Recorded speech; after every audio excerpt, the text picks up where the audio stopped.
दमदार एक्सपर्ट्स हमारे साथ जुड़े हैं तो बताएंगे कहां पर है कमाई के बेहतरीन मौके। विलियम ओ'नील के equity research head Mayuresh Joshi साहब हमारे साथ जुड़ रहे हैं। टेक्निकल रिसर्च के बड़े बड़े विद्वान इस शो में हमारे साथ जुड़ रहे हैं। ट्रेड एट 2 बताने के लिए प्रकाश गाबा साहब होंगे। ट्रेड एट 215 राजेश पालिया साहब आपको देंगे। जी हां, हर 15 मिनट पर एक ट्रेड आपको मिलेगा।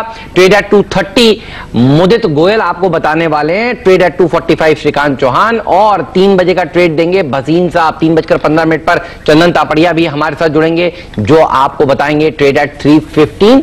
आशीष वर्मा से हम जानेंगे कि कौन से इवेंट्स हैं जिसके ऊपर कल आपकी नजर होनी चाहिए, और यतिन बताएंगे डीलिंग रूम का मूड माहौल इस समय कैसा है। उसके बाद एसटीबीटी बीटीएसटी आइडियाज भी होंगे, तो एक्शन भरपूर रहेगा अगले 90 मिनटों में। वीरू जी हाँ, एक्शन भरपूर रहेगा। कुछ देर में हेमंत और मैं मार्केट्स से अपनी अप्रोच समझाएंगे, लेकिन उससे पहले 2 चीजें। ट्रेड एट 2 प्रकाश गाबा जी ये सौजन्य से अभी आएगा स्क्रीन पे, लेकिन उससे पहले अगर आप एक बार डाउ फ्यूचर्स को देखें तो बीते 40 मिनटों में स्मार्ट रिकवरी है। याद रखिए, एक बड़ा ग्लोबल इवेंट इंतजार कर रहा है यूएस मार्केट का। जब दोनों प्रेसिडेंशियल कैंडिडेट पहली बहस में उतरेंगे तो ये एक बड़ा इवेंट है, याद रखिएगा। और हिस्टोरिकली इस स्पीच के बाद मार्केट्स कैसा बिहेव करते हैं उस पर बात करेंगे, लेकिन पहले ट्रेड एट 2 पे फोकस करते हैं। प्रकाश सर, गुड आफ्टरनून, कार्यक्रम में स्वागत है। पहली बात तो यह है कि आपकी हीरो मोटर कॉर्प की कॉल के लिए आपको बधाई। आशीष जी, आपको भी बधाई।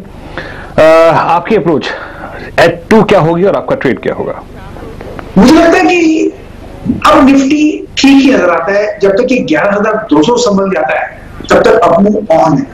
ये 11,300 में थोड़ी दिक्कत है क्योंकि वो गैप अप खुला, इसलिए अगर गैप अप आज नहीं खुलता तो 11,300 पक्का ट्रेड करके जाता, क्योंकि अपसाइड ऑन है। पहला टारगेट रहेगा 11,300, फिर हायर लेवल शायद थर्सडे तक एक्सपायरी तक और भी देखने को मिल सकते हैं। इंपॉर्टेंट लेवल है 11,200 और अब तक तो ठीक ही नजर आता है मुझे। मेरा जो स्टॉक है, मैं सोच रहा था टीसीएस दूं या हिंडाल्को दूं, लेकिन टीसीएस मैंने सुबह दे दिया था, इसलिए मैं अब हिंडाल्को निकाला। हिंडाल्को मुझे अच्छा पॉसिबल है कि कंपनी मिले। यहाँ टारगेट अपसाइड 180 का है, स्टॉप होगा 172, तो ट्रेड एट 2 हिंडाल्को। ठीक बात है। तो ट्रेड एट 2 है हिंडाल्को। टीसीएस सुबह दिया था और फैंटास्टिक कॉल था। टीसीएस को हमने निफ्टी का नवाब भी बनाया और देखिए क्या गजब की रैली इस पूरे के पूरे आईटी सेक्टर में देखने को मिली है। आज के सत्र में आईटी है जो देखिए सुबह से डटा हुआ है। डिफेंसेस में वापस से खरीदारी देखने को मिल रही है और बेयर्स को बहुत ही ज्यादा देखिए कुछ हासिल हुआ नहीं है। आज जिस हिसाब से आईटी सेक्टर देखिए आगे आकर बाजार को संभालने लगा, जिस हिसाब से रिलायंस इंडस्ट्रीज ने देखिए निफ्टी को और मार्केट को सहारा दिया। निफ्टी और सेंसेक्स का इंट्राडे चार्ट लाइए डॉक्टर साहब, तो आपको मजा आ जाएगा देखकर कि कोशिश बहुत हुई है लेकिन लाल निशान में बेयर्स लेकर नहीं जा पाए हैं। देखिए ये साइन जो है ये अच्छा माना जाएगा। ज्यादातर समय देखिए हमने हरे निशान में बिताया है और आखिरी 90 मिनटों में भी देखिए हम निचले स्तरों से रिकवर होते हुए आपको नजर आ रहे हैं। एडवांस डिक्लाइन रेशियो जरूर गिरने वाले शेयरों के फेवर में नजर आ रहा है, लेकिन 2 दिनों की इतनी बड़ी रैली के बाद छोटा मोटा आधे पौने घंटे के लिए अगर हम लाल निशान में जाएं तो देखिए कोई दिक्कत की बात नहीं है। बेयर्स ने कोशिश बहुत करी है, तो यही कहेंगे बेयर्स वेल ट्राइड, लेकिन अभी भी जो गेम है देखिए वो बुल्स के पास ही है। पिछले 3 दिन का अगर आप आंकड़ा जोड़कर देखेंगे तो आपको ज्यादा अच्छा चीज समझ में आएगी। और 2 दिनों की रैली के बाद ये छोटा सा कंसोलिडेशन साइडवेज मूव मार्केट का है, इसे ऐसे ही पढ़ना चाहिए। इसीलिए हेडिंग जो दिया है आज वो साइडवेज मार्केट का मैंने दिया है। मुझे नहीं लगता कि बहुत घबराने की, बहुत चिंता की जरूरत है जब तक रिलायंस डटा हुआ है और ये 15% के आसपास का वेटेज रखता है। तो मंदी करने वाले मंदी करने की कोशिश नहीं करेंगे जब तक रिलायंस देखिए अपने हाइज के आसपास जाने की वापस कोशिश कर रहा है, क्योंकि ये अगर बढ़ गया तो एक बार फिर से देखिए शॉर्ट ट्रैप हो जाएंगे। और हमने इस बार कई बार देखा है पिछले 6-8 महीनों में बाजार नीचे जा रहा होता है और अचानक से रिलायंस का शेयर बड़ा मूव दे देता है और मंदी करने वालों को अपनी मंदी काटनी पड़ती है। तो मुझे नहीं लगता डरने घबराने की कोई जरूरत है। 11,300 तक का लक्ष्य जो हम पिछले 2 दिनों से कह रहे थे हासिल होगा, तो देखिए आज वो निफ्टी पर हासिल हुआ और उसके बाद हम कंसोलिडेट कर रहे हैं जो कि बाजार की सेहत के लिए अच्छा है। एक चीज पर नजर होनी चाहिए, वो है दरअसल इंडिया विक्स। अगर इंडिया विक्स बहुत नहीं बढ़ता तो देखिए घबराने की जरूरत नहीं है। इंडिया विक्स जब मैं कार्यक्रम की शुरुआत कर रहा था और अंदर आया था, स्टूडियो में तैयार हो रहा था, तब मैं देख रहा था ऊपर था। डॉक्टर साहब इंट्राडे चार्ट दिखाइएगा, उससे ज्यादा समझ में आएगा। एक तरफ इंडिया विक्स रखिए और एक तरफ डाउ फ्यूचर्स रखिए। डाउ फ्यूचर्स अभी भी करीब करीब 50 अंक नीचे कारोबार कर रहा है और इसका नर्वस होना जायज है। यू नेवर नो, ट्रंप और जो बिडेन के बीच में जो ओहायो में होनी है, भिड़ंत होनी है, उसमें क्या निकल कर आए। लेकिन एक बात तो पक्की है, फिर आपको स्टॉक स्पेसिफिक अप्रोच रखना चाहिए, डोमेस्टिक स्टोरीज के ऊपर भरोसा करना चाहिए और ऑटो कंपनियां फिर एक बेहतर विकल्प हो सकती हैं। तो मुझे लगता है कि फेस्टिवल थीम को ही प्ले करेगा मार्केट। अगर तेजी करनी है तो वो थीम ज्यादा अच्छा पैसा बनाकर आपको दे सकती है और आईपीओ के ऊपर ज्यादा पैसा बनता हुआ नजर आएगा। आप देखेंगे वीरू, कल सुबह 6:30 बजे ये दोनों मुखिया ट्रंप साहब और जो बिडेन साहब की भिड़ंत कैसी होती है और उसके बाद हमारे जो एक्सपर्ट्स होंगे वो इनको नंबर भी देंगे, 1-0 किसके हाथ लगता है, पहला गोल कौन मारता है। ये वो इवेंट है जिससे पहले ग्लोबल मार्केट्स थोड़े से ठहरे हुए हैं और देखना चाहते हैं कि ये दोनों लीडर्स क्या बातचीत करते हैं। लेकिन उससे पहले मुझे लगता है स्टॉक स्पेसिफिक अप्रोच रखिए, डरने घबराने की कोई जरूरत नहीं है। जी हाँ, डरने घबराने की कोई जरूरत नहीं। और एक और चीज याद रखिएगा, आईटी का, रिलायंस का और एक और स्पेस सीमेंट जो है वो अब आके स्ट्रांगली पार्टिसिपेट करता हुआ। देखिए 11,300 एक लॉजिकल टारगेट था। हम पुल बैक देखिए कहां से आए थे, जरा मेरी अप्रोच लेके आइए। हम आए थे 10,800 से। आप 200 डेमा से आपने 100 को अचीव किया, फिर आपने 50 को गेन किया। 20 डेमा हमेशा एक टफ जोन होता है, याद रखिए। जब भी आप ऊपर से नीचे आए या फिर नीचे से ऊपर जाएं तो 300 पे जाके प्रॉफिट बुकिंग आना लाजमी था। लेकिन अगर आप एक चीज देखें कि 300 से जब ये फिसला तो इसने क्या नहीं किया। कल भी आपको एग्जैक्टली इसी टाइम मैंने एक लेवल दिया था, वो है 11,177। क्या है वो है 50 डे एक्सपोनेंशियल मूविंग एवरेज।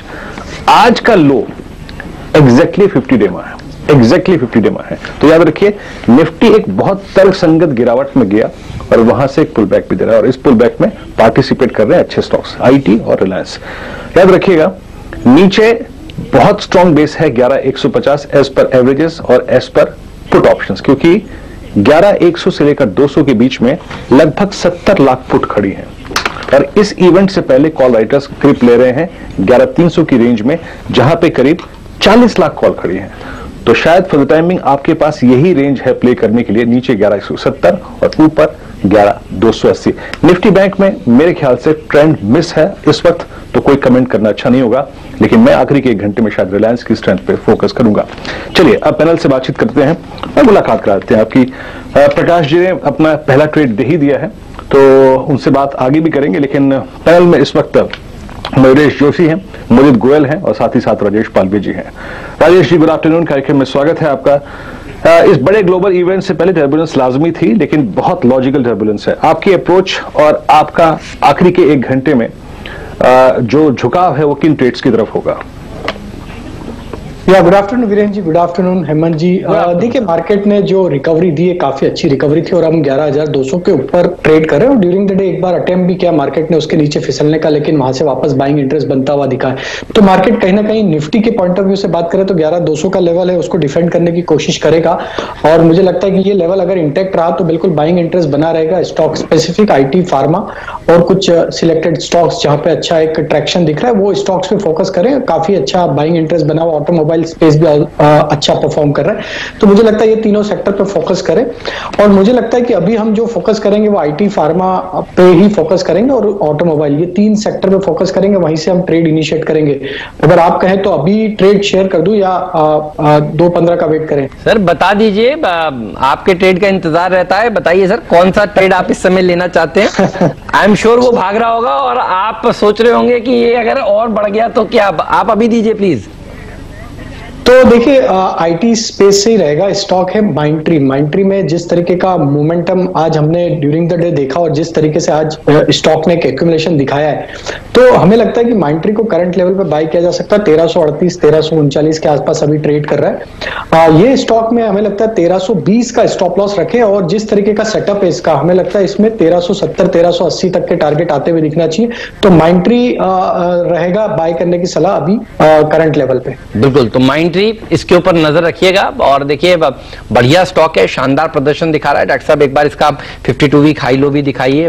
क्या रैली देखने को मिली है इस स्टॉक में? बाजार की नजर दरअसल अर्निंग सीजन पर है और बाजार को वीरू कोई नए ट्रिगर्स का इंतजार है, और ट्रिगर्स देखिए दो ही आ सकते हैं। एक फेस्टिवल वाला चीयर की कंपनियां बताने लगे कि भाई इस तरह की डिमांड आ रही है, इस तरह के फुटफॉल आ रहे हैं, हमें ये एक्सपेक्टेशन है, कमेंट्री आने लगे, और दूसरा कंपनियों के नतीजे देखिए जो आने वाले हैं वो अच्छे अगर निकल कर आते हैं। देखिए ये स्टॉक हाइज पर हाइज लगाता जा रहा है, आज फिर इसने नए 5200 के उच्चतम स्तरों को छू लिया है। माइंडट्री ये वो स्टॉक है जो पसंद है पालविया साहब को। मयूरेश जी, मार्केट पर आपकी टिप्पणी, कैसे देखा आपने आज का बाजार कल 2 दिनों की रैली के बाद, और आईटी स्पेस में आपका फेवरेट क्या है वो भी बताइए प्लीज। बिल्कुल हेमंत, आफ्टरनून वीरू जी, आफ्टरनून राजेश जी, प्रकाश जी और मुदित जी। तो मेरे ख्याल से आई थिंक जैसे आपने सटीक तरीके से कहा Hemant ji, I think markets में जितनी एक राइज देखी थी 2 दिन में, आज जो कंसोलिडेशन देखने मिला है और जो वीरू जी ने लेवल्स बताए हैं, मैं बिल्कुल अग्री करता हूं उसके साथ। वॉलेटिलिटी बिल्कुल रहेगी मार्केट्स में अगले कुछ दिनों के लिए। क्या होता है प्रेसिडेंशियल इलेक्शन को लेके, पैकेज यूएस से कितना आता है, कब आता है, कोरोना के केसेस की कैसी हो रही है पुष्टि, और कैसे वैक्सीन के डेवलपमेंट्स हो रहे हैं, तो ये सारी चीजों पे आई थिंक मार्केट्स फोकस करेगा अक्टूबर महीने में। बट यहाँ पे अर्निंग सीजन भी आ रहा है, तो जैसे हमने राइटफुली कहा, आई थिंक अर्निंग सीजन पे भी ध्यान देना है एट द सेम टाइम, जहां पे आई थिंक आईटी, फार्मा और केमिकल्स, आपको खास I think congratulatory messages chemical sector पे देना चाहता हूँ हेमंत जी, वीरू जी, क्योंकि you are the first to spot this, और जबरदस्त रैली आई है पूरे सेक्टर में एज अ होल, वो स्पेशलिटी हो या एग्रोकेमिकल्स हो। हैविंग सेड दैट, मुझे लगता है I think stock specific action रखना बहुत जरूरी है, जहां पे अर्निंग्स मोमेंटम रहेगा ये सेक्टर्स में। आई थिंक यहीं से आई थिंक फोकस रखने में आई थिंक उच्चता रहती है मेरे हिसाब से। I think top tier names में Infosys is something that we continue to hold. हमें लगता है आई थिंक जो रेवेन्यू ग्रोथ आएगी कांस्टेंट करेंसी टर्म्स में, not just for Infosys but पूरे क्षेत्र के लिए, आई थिंक बहुत शानदार होने वाली है Q2 में। जैसे काफी मैनेजमेंट ने कमेंट्रीज में कहा है, कांस्टेंट करेंसी की ग्रोथ ठीक ठाक रहेगी, ईबिट मार्जिन में एक्सपेंशन देखने वाला है, कॉस्ट ऑप्टिमाइजेशन के वजह से और अट्रीशन कंट्रोल करने के वजह से order book execution along digitalization जो और भी बढ़ेगा, BFSI हो, रिटेल हो, ये चारे क्षेत्रों में जो ये सर्विस करते हैं, इसके वजह से आई थिंक आईटी क्षेत्र is going to look very very attractive. अपने प्लेस आउटसोर्सिंग प्लेस है मंजी, इसलिए I think we'll benefit the most. तो इन्फोसिस हमारी टॉप पिक है आईटी स्पेस में। ओके, इन्फोसिस आपकी टॉपिक है आईटी में, लेकिन याद रखिए आज सुबह सुबह अगर आपने पहला सौदा देखा होगा तो उस वक्त हम लोगों ने कई सारे आईटी पे ट्रेड्स लिए थे, आपको लॉन्ग कॉल मिली थी, ऑप्शंस मिले थे, आपका पैसा सुबह भी बना होगा। लेकिन ये सेक्टर अभी भी अगर आप देखिए, अगर मैं डेरिवेटिव्स में क्लासिफाई करूं ना, यानी वायदा बाजार में, तो याद रखिए आज सिर्फ 2 ही सेक्टर्स, एक हो गया आपका टेक्नोलॉजी जो कि स्ट्रांग है, स्टेबल है, विद प्राइस हाइक और विद लॉन्ग ओआई। उसके बाद है मेटल्स में कुछ स्टॉक्स, उसमें अगर आप देखें शामिल है हिंडाल्को और टाटा स्टील, और तीसरा है सीमेंट स्पेस जहां पर अल्ट्राटेक, श्री और अंबुजा, इन 3 स्टॉक्स में काफी लॉन्ग पोजीशंस बिल्डअप हुई हैं। पालवे साहब, मैं थोड़ा सा आपकी जो डेरिवेटिव्स की नजर है उसके नजर से ये समझना चाहता हूं कि सीमेंट में आपको क्या स्ट्रांग लग रहा है। आई मीन अल्ट्राटेक के चार्ट्स को देख के लग रहा है कि वाकई ये कुछ डिफरेंट करने की कोशिश कर रहा है।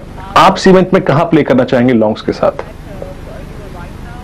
बिल्कुल, मेरा फोकस भी अल्ट्राटेक पे ही है और मैं ये स्टॉक को अभी बस मॉनिटर ही कर रहा था। और जिस तरीके से ये स्टॉक का अगर टेक्निकल सेटअप भी देखें तो स्टॉक में एक ब्रेकआउट ऑलरेडी हो चुका है, एक कंसोलिडेशन का वीकली सेटअप के हिसाब से भी, और जिस तरीके से एक्यूमुलेशन हुआ है और जिस तरीके से डेटा बन के आया है, इसका डेरिवेटिव डेटा भी अगर हम देखें तो मुझे लगता है ये स्टॉक में एक अच्छी बड़ी तेजी यहां से बनते हुए दिखना चाहिए। मुझे लगता है 4150 तक के भी इसमें टारगेट आते हुए दिखना चाहिए, क्योंकि इसमें देखें तो 3 वीक का कंसोलिडेशन का breakout with strong volume with OI आज देखने को मिल रहा है।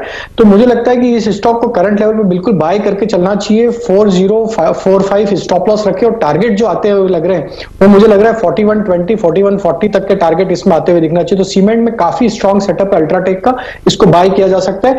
और वीरेंद्र जी, अगर कोई कॉल में भी ट्रेड करना चाहे तो 4100 की कॉल ऑप्शन जो कि 142 के आसपास ट्रेड कर रही है, ये कॉल ऑप्शन भी लेके ट्रेड किया जा सकता है। इसमें मुझे लगता है 165 तक के टारगेट आते हुए दिखना चाहिए। 128 का स्टॉप लॉस इस कॉल ऑप्शन के लिए रख सकते हैं। ट्रेड्स में हम आपको कह रहे थे अल्ट्राटेक पर मॉर्गन स्टैनले का एक अपग्रेड आया है, और श्री सीमेंट पर भी देखिए अपग्रेड आया है, और ये अपग्रेड दरअसल इस स्टॉक को ऊपर लेकर जा रहे हैं। अपग्रेड बता दूं, टारगेट क्या रेज किया गया है, 4,590 से बढ़ाकर अल्ट्राटेक का जो टारगेट है वो 4,870 कर दिया गया है। तो आप सोचिए इतना शानदार अपग्रेड है। और श्री सीमेंट में भी देखिए 22 ये ओवरवेट अपग्रेड टू ओवरवेट किया गया इक्वल वेट से। यहां पर हालांकि टारगेट जो है वो कट किया गया है, 22,750 कर दिया गया 23,450 से। तो जो काम का है वो अल्ट्राटेक का अपग्रेड है जहां पर टारगेट जो है वो इंक्रीज किया गया। और देखिए ये स्टॉक भागता हुआ आपको नजर आ रहा है और इसके पीछे पीछे फिर बाकी सीमेंट भी चल रहे हैं। तो शानदार प्रदर्शन दिखाता हुआ सीमेंट स्पेस मॉर्गन स्टैनली की रिपोर्ट का असर साफ तौर पर देखने को मिल रहा है। मुदित जी, आप कैसे मार्केट को देख रहे हैं ये बताइए, और आप किन किन सेक्टर्स पर नजर रखे हुए हैं? गुड आफ्टरनून हेमंत जी। बिल्कुल, देखिए जिस तरह का मार्केट सेटअप बना हुआ है, लग रहा है मार्केट में तेजी बनेगी। फिर एक बार हो सकता है, कोई बड़ी बात नहीं, आज के सेशन में 11,300-310 तक के अपसाइड मूव निफ्टी में देखने को मिले, क्योंकि 4 बार आज सुबह से निफ्टी ने 11,200 से सपोर्ट दिया और वहां से कई बार और अच्छा बाउंस बैक देखने को मिला है। और अभी जिस तरह का बाउंस बैक आ रहा है, लग रहा है ये रैली स्ट्रेच हो सकती है और आज के सेशन में 11,310 तक के अपसाइड मूव देखने को मिलेंगे। जहां तक अगर सेक्टर्स की बात है, बिल्कुल ऑटो, फार्मा और आईटी, ये तीनों ऐसे सेक्टर हैं जो आउट परफॉर्मेंस दे रहे हैं और हमें लगता है 1 से 2 दिन के अंदर इन तीनों सेक्टर्स में और अच्छा रनअप देखने को मिल सकता है। जी हाँ, चलिए तो इस बीच मुझे कल की याद आ रही है हेमंत, हमने सुबह और इनफैक्ट जब आपने वो 3 stocks Thangam oil jewellery, Titan और एक पिक किया था मेरे ख्याल से TBZ। टाइटन को देखिए हेमंत, वहां से ये कौन सी ट्रैजेक्टरी में है, एग्जैक्टली वक्त था 9:25 के आसपास, 30 मिनट के आसपास, और ये ट्रेड कर रहा था 1123-24 के आसपास फ्यूचर्स, अक्टूबर फ्यूचर्स का प्रीमियम रखिएगा, स्क्रीन पे प्राइस रखिएगा, माफ कीजिएगा। अब राजेश, ये क्या मूव देखे गया है और वो पूरा का पूरा गेन मिला है और मेरे को लगता है कि अब ये 1200 के कॉल राइटर्स को बाहर पुश करने की तैयारी कर रहा है, स्पेशली टाइटन। इस पर आपकी टेक, 50 रुपए बन रहे हैं कल से अब तक, अगर आप देखें बड़े स्विंग में। अब क्या करना चाहिए? कोई आउट ऑफ मनी कॉल पकड़ लें, फ्यूचर्स को ही ट्रेल करें, क्या करना चाहिए इसमें? अब देखिए जिस तरीके से टाइटन ने जो मूव दिया है लास्ट 2-3 सेशन में देखे तो काफी अच्छा एक मूव दिया और मुझे लगता है कि ये प्रीवियस स्विंग हाई थे 1205 के आसपास, वहां तक ये मूव कंटिन्यू रहना चाहिए क्योंकि स्टॉक का जो रिवर्सल हुआ है काफी स्ट्रांग है। ऑलमोस्ट अगर हम देखें तो चार्ट पे थोड़ा सा मैन्युटली देखें तो डबल बॉटम फॉर्मेशन होकर ये स्टॉक चल रहा है। तो मुझे तो लगता है कि 1205 तक का जो प्रीवियस स्विंग हाई था वहां तक की जगह इसमें है अभी भी, तो इसमें ट्रेल करें, जिसकी भी पोजीशन है अब स्टॉप लॉस को ट्रेल करके 1155 के आसपास ले आए और इसको होल्ड करें। और मुझे लगता है कि अगर ऑप्शन में ट्रेड करना है करंट लेवल से तो 1200 का कॉल ऑप्शन जो कि करीब 28 रुपए के आसपास ट्रेड कर रहा है वो लेके भी ट्रेड किया जा सकता है। 22 रुपीज का स्टॉप लॉस रखे, 40 रुपीज तक के टारगेट इस ऑप्शन में देखने को मिलना चाहिए। ठीक बात है। अब तो देखिए ये जो फेस्टिवल सीजन आ रहा है, दिवाली से पहले धनतेरस आएगा, दिवाली 14 नवंबर की है। आई एम श्योर पालविया जी के घर से डिमांड आ ही रही होगी। पालविया जी अभी से ही कुछ मांग कर लिए घर में, कुछ तो आया होगा सर कि ये खरीदना है, वो खरीदना है, सच सच बताइएगा प्लीज। बिल्कुल बिल्कुल, लिस्ट तैयार है, लिस्ट तैयार है। देखिए मयूरेश जी मुस्कुरा रहे हैं, मयूरेश जी कह रहे हैं ये तो मेरे यहाँ भी लिस्ट तैयार है। मयूरेश जी मतलब कुछ आपने एलोकेशन अलग कर दिया है ना, बुक वगैरह कर लिया है ना, डिजाइन सिलेक्ट हो गए हैं लग रहा है। तैयार है, शॉपिंग की लिस्ट तैयार है और स्टॉक की एक बाय लिस्ट भी व्हाट्सएप पे रेडी। वाह, तो देखिए टाइटन तो फिर चलना ही है। मुदित जी भी मुस्कुरा रहे हैं। मुदित, ये सबके घर की प्रॉब्लम है। देखिए अभी से ही मेंटली दबाव जो है वो बनना शुरू हो चुका है, पता है ना धनतेरस आने वाला है। मुदित जी ऐसा हो रहा है ना घर पे? बिल्कुल बिल्कुल। मुदित जी कुछ बोल रहे हैं? ऐड करूंगा। हाँ बताइए सर। सर देखिए अब जब से 57,000 समथिंग का गोल्ड ने हाई बनाया था तो उसके बाद से जब से गोल्ड गिरा है तब से मुझसे ज्यादा मेरी वाइफ गोल्ड की रेट ट्रैक करती है और हर दिन मुझे बताती है अब 51 हो गया, 51,500 हो गया। सही बात है, नहीं ठीक कह रहे हैं आप बिल्कुल, और ये सही है। और कितने ताने पड़े थे उन दिनों जब बाजार गिर रहा था और सोना ऊपर जा रहा था, ये सब हम लोग जानते हैं। तो इस बार देखिए कोई जो है सब लोग जो है वो ज्वेलरी लेंगे और ज्वेलरी से पहले ज्वेलरी के शेयर लीजिए। वीरू कुछ बोल नहीं रहे, वीरू को भी ताने पड़े हैं। वीरू सच सच बताइएगा। हाँ हेमंत, ताने तो पड़े हैं और मुझे भी दिवाली पे कुछ ना कुछ करना ही पड़ेगा, ऐसी बात नहीं है। सही है।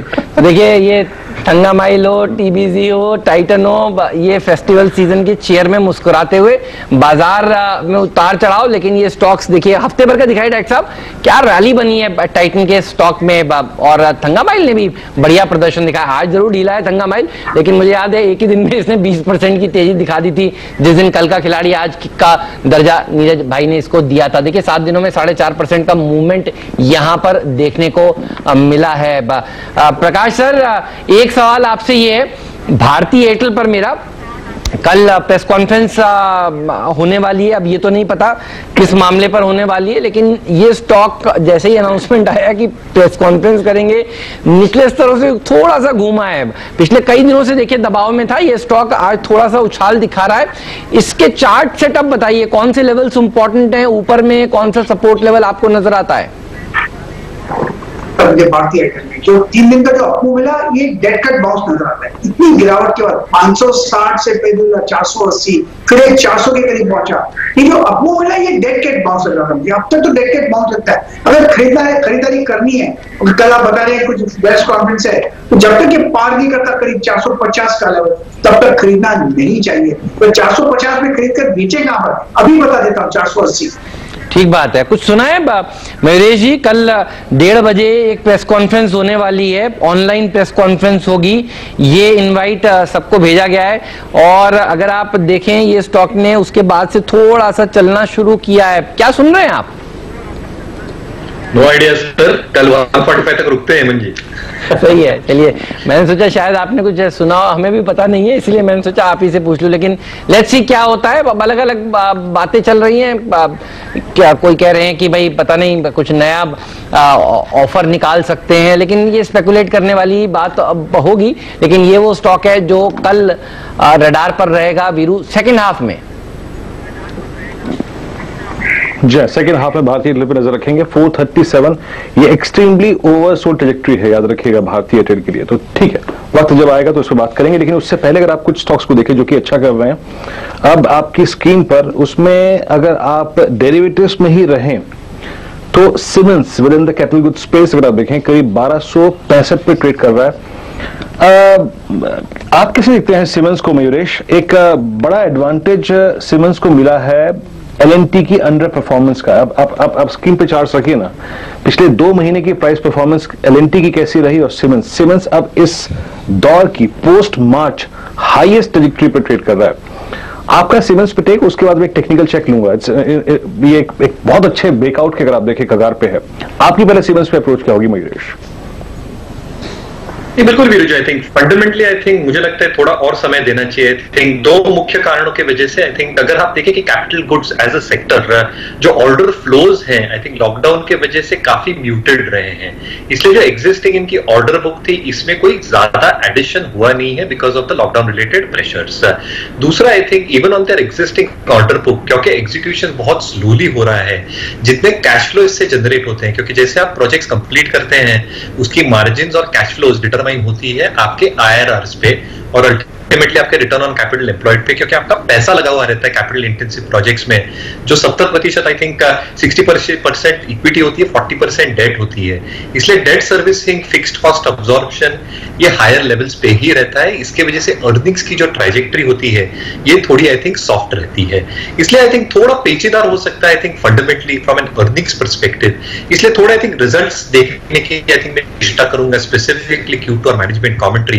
But yes, you are absolutely right Viru ji, I think अगर टेक्निकली आप देखें तो 200 डीएमए को आई थिंक जस्ट इसने तोड़ा है आज के स्टेज क्षेत्र में, तो ट्रेडिंग मूव बिल्कुल हो सकती है, but fundamentally I think I still wait out for one more. तो पर्चा सर लीक हो जाता है कभी कभी इम्तिहान में। आज मुदित जी ऐसा ही सोच रहे होंगे। मुदित जी का देखिए जो पेपर है वो लीक हो गया है, ट्रेडेड 230 था। अभी मुझे डायरेक्टर साहब ने बताया है कि ये तो मुदित जी का ट्रेड है। और मुदित जी आप ही बता दीजिए, पेपर थोड़ा सा लीक हो गया है, लेकिन ये हमारी तरफ से नहीं हुआ है, ये आपको बता दें। ये आपके चार्ट्स हैं जो भाग रहे हैं और वीरू ने देखिए इसको पकड़ लिया है, बताइए।